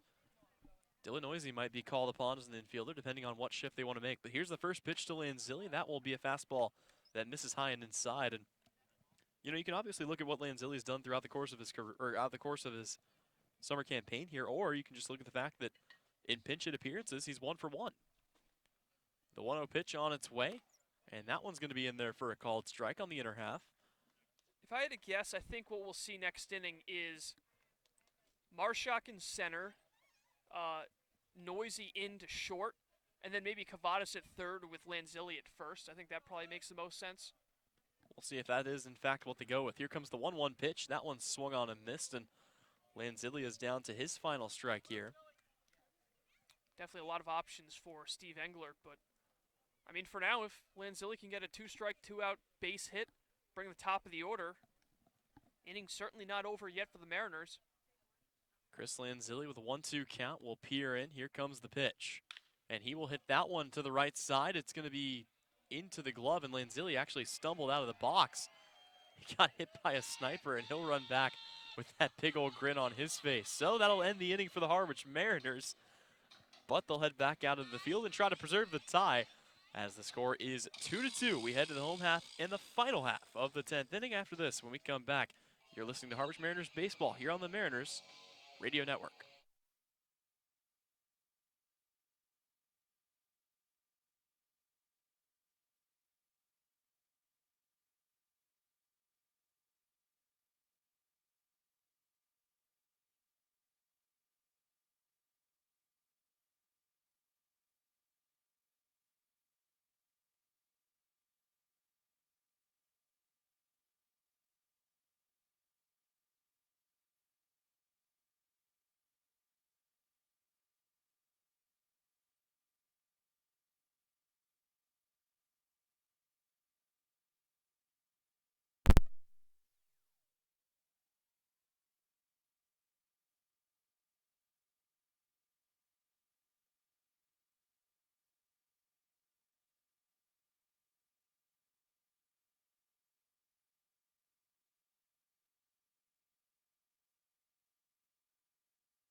Hello, everybody, and welcome back one last time here to Gov Fuller Field. We go to the bottom of the 10th, and there are only now 2 outcomes that can happen in this game, Colin.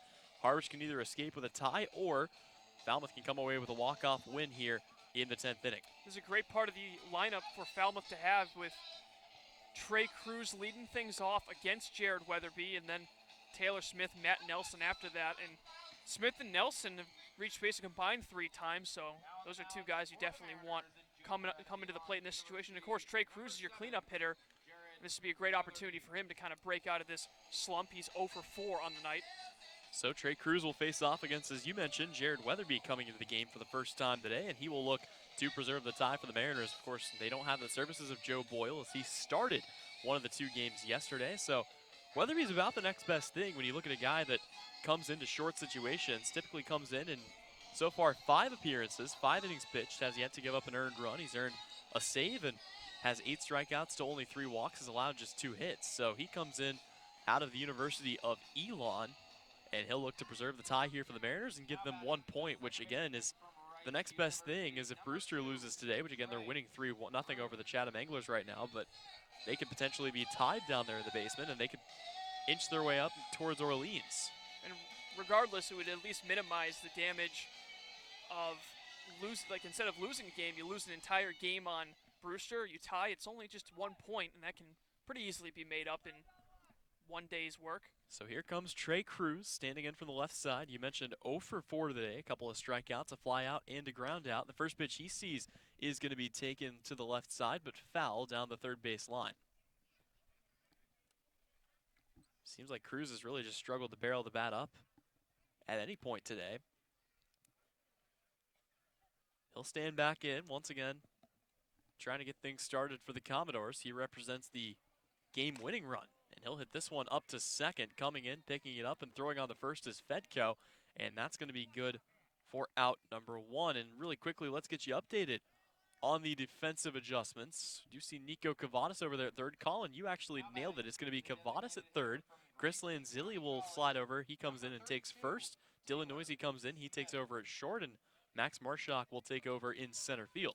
Yeah, it really makes sense because those are the positions that all these guys have at least played a couple of times this year. We know Cavadas, the last time these two teams played was over at third, or the last time these two teams played here was over at third, so he's going to get an opportunity at the hot corner in the 10th. So here comes Taylor Smith. First pitch he sees from Weatherby is going to be just low for ball 1. Smith today is 0 for 3, reached on a walk back in the 5th inning, and then Matt Nelson flew out to end what would have been a big inning for the Commodores as they had the bases loaded. The 1-0 pitch, that one's going to just miss high, and really quickly remind you of what Jared Weatherby has to work with. A fastball that comes in between 88 and 94, a splitter and a circle change, so a lot of good off speed, but he wants to establish the fastball here to start things off. From the windup, Weatherby comes here home with a 2-up. Swing and a miss, and that'll make it a 2-1 count here on Taylor Smith. Yeah, there's a fastball from Weatherby, a pretty solid one coming in onto the inside part of the plate. Really tough to catch up to if you're Smith. So the Mariners looking to come away with a point here, 2-1, and that's going to be swung on and missed as he pulled the string on him and went with something off speed there. Count is 2-2.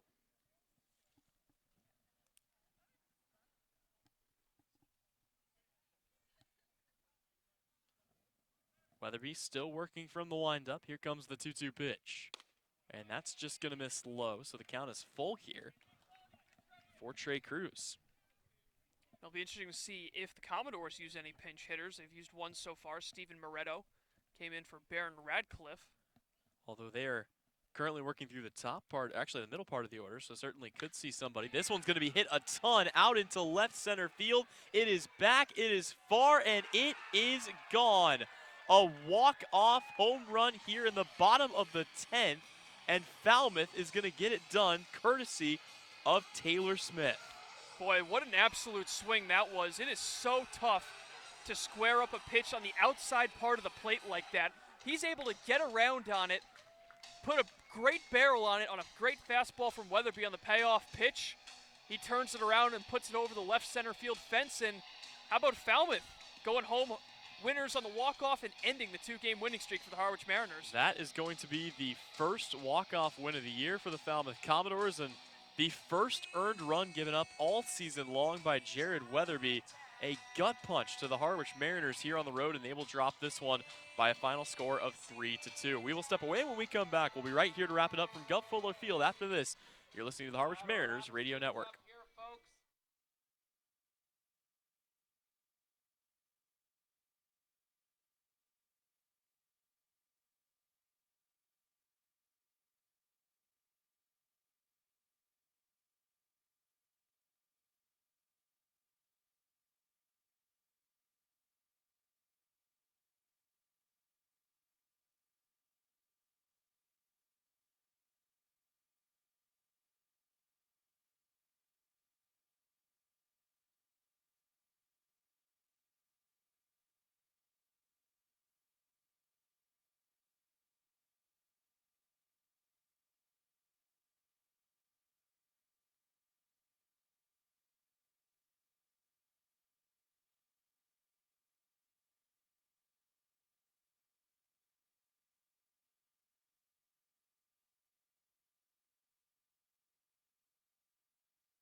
Hello, everybody, and welcome back one last time here to Gov Fuller Field, where the Harwich Mariners fall in another heartbreaking loss to the Falmouth Commodores, this time in 3-2 fashion, courtesy of a walk-off home run by Taylor Smith. It was his first hit of the day. He was 0 for 3 with a walk, but he got it done when the job mattered, as it looked like Weatherby hung a pitch, and he completely crushed that ball. It may have barely gotten over the fence, but that was a laser, Colin, and that'll be the first walk-off win of the Falmouth season as they improve on the year to 11-8-1. Yep, and the legend of Taylor Smith continues as he's kind of come out of nowhere for the Falmouth Commodores. That was his 4th home run of the season out of Grayson County College, and probably the biggest one he's hit so far this year, a walk-off home run to avoid the tie and give his team a big victory, and a big win in a sense that Falmouth can kind of creep up on Catuit, who also has 10 wins, and as of right now, they're tied with Wareham, although both of those teams, Wareham and Catuit, leading at the moment. But being able to keep pace when you've played so many fewer games puts the Commodores in a situation where they can maybe make a serious run later in July. So let's give you the final on this one. Harwich ends up losing it 2 runs, 3 hits, there's no errors, 4 runners left on base. Falmouth, you feel like they had to get this done sooner or later because they left 10 guys on base today. They end up getting the victory 3-2, 3 runs on 6 hits, no errors for them. The win goes to Zach Brixke. The loss goes to Jared Weatherby. They improve to 1-0 and 0-1 respectively, and the game ends up being a 3-hour affair. Let's give you one final scoreboard update around the league. YD takes a win over the Orleans Firebirds 5-2. Bourne at last check is trailing Catuit at home 3-7. Hyannis is down to Wareham 4-7. They're on the road, and Brewster holds a 3-0 lead at Chatham. And at the end of the day, Will Heflin comes in and gets another pretty good outing for him. Colin, he pitches 4 1/3, gives up just the 2 hits, 2 strikeouts to 1 walk, but the guy who really shone on the hill today was Carmen Majinski. 10 strikeouts for him, and he only gave up 2 hits, one of which was a 2-run bomb. He looked completely dominant today. Yep, and he's a big reason why this team's going home victorious, because he was able to keep a very hot Harwich Mariners lineup at bay, coming off of a huge game in which they had scored 13 runs the day before. Just a 2-run shot from Nico Cavadas, but other than that, 10 strikeouts, only put 1 guy on via a walk over 5 innings, and that's all you can ask for out of Majinski, going 5 strong and setting up his bullpen, who collectively only gave up 1 hit over 5 innings pitched. So also a big shout out to the Commodores bullpen getting the job done and leading them to their 11th victory of the season. So Harwich drops to 10-13 on the season for the Falmouth Commodores. They will improve to 11-8-1, and they will have a game here at Gov Fuller Field as they will take on Bourne tomorrow. For the Mariners, it will be a road trip to YD. Finally, we'll be able to play the game there. That one is set for a start time of 5 o'clock. But once again, I'd like to say thank you for tuning in. Thank you for spending your 4th of July weekend with us. Harwich will fall 2-3 here to the Falmouth Commodores off of a Taylor Smith walk-off home run. He caught it right here on the Harwich Mariners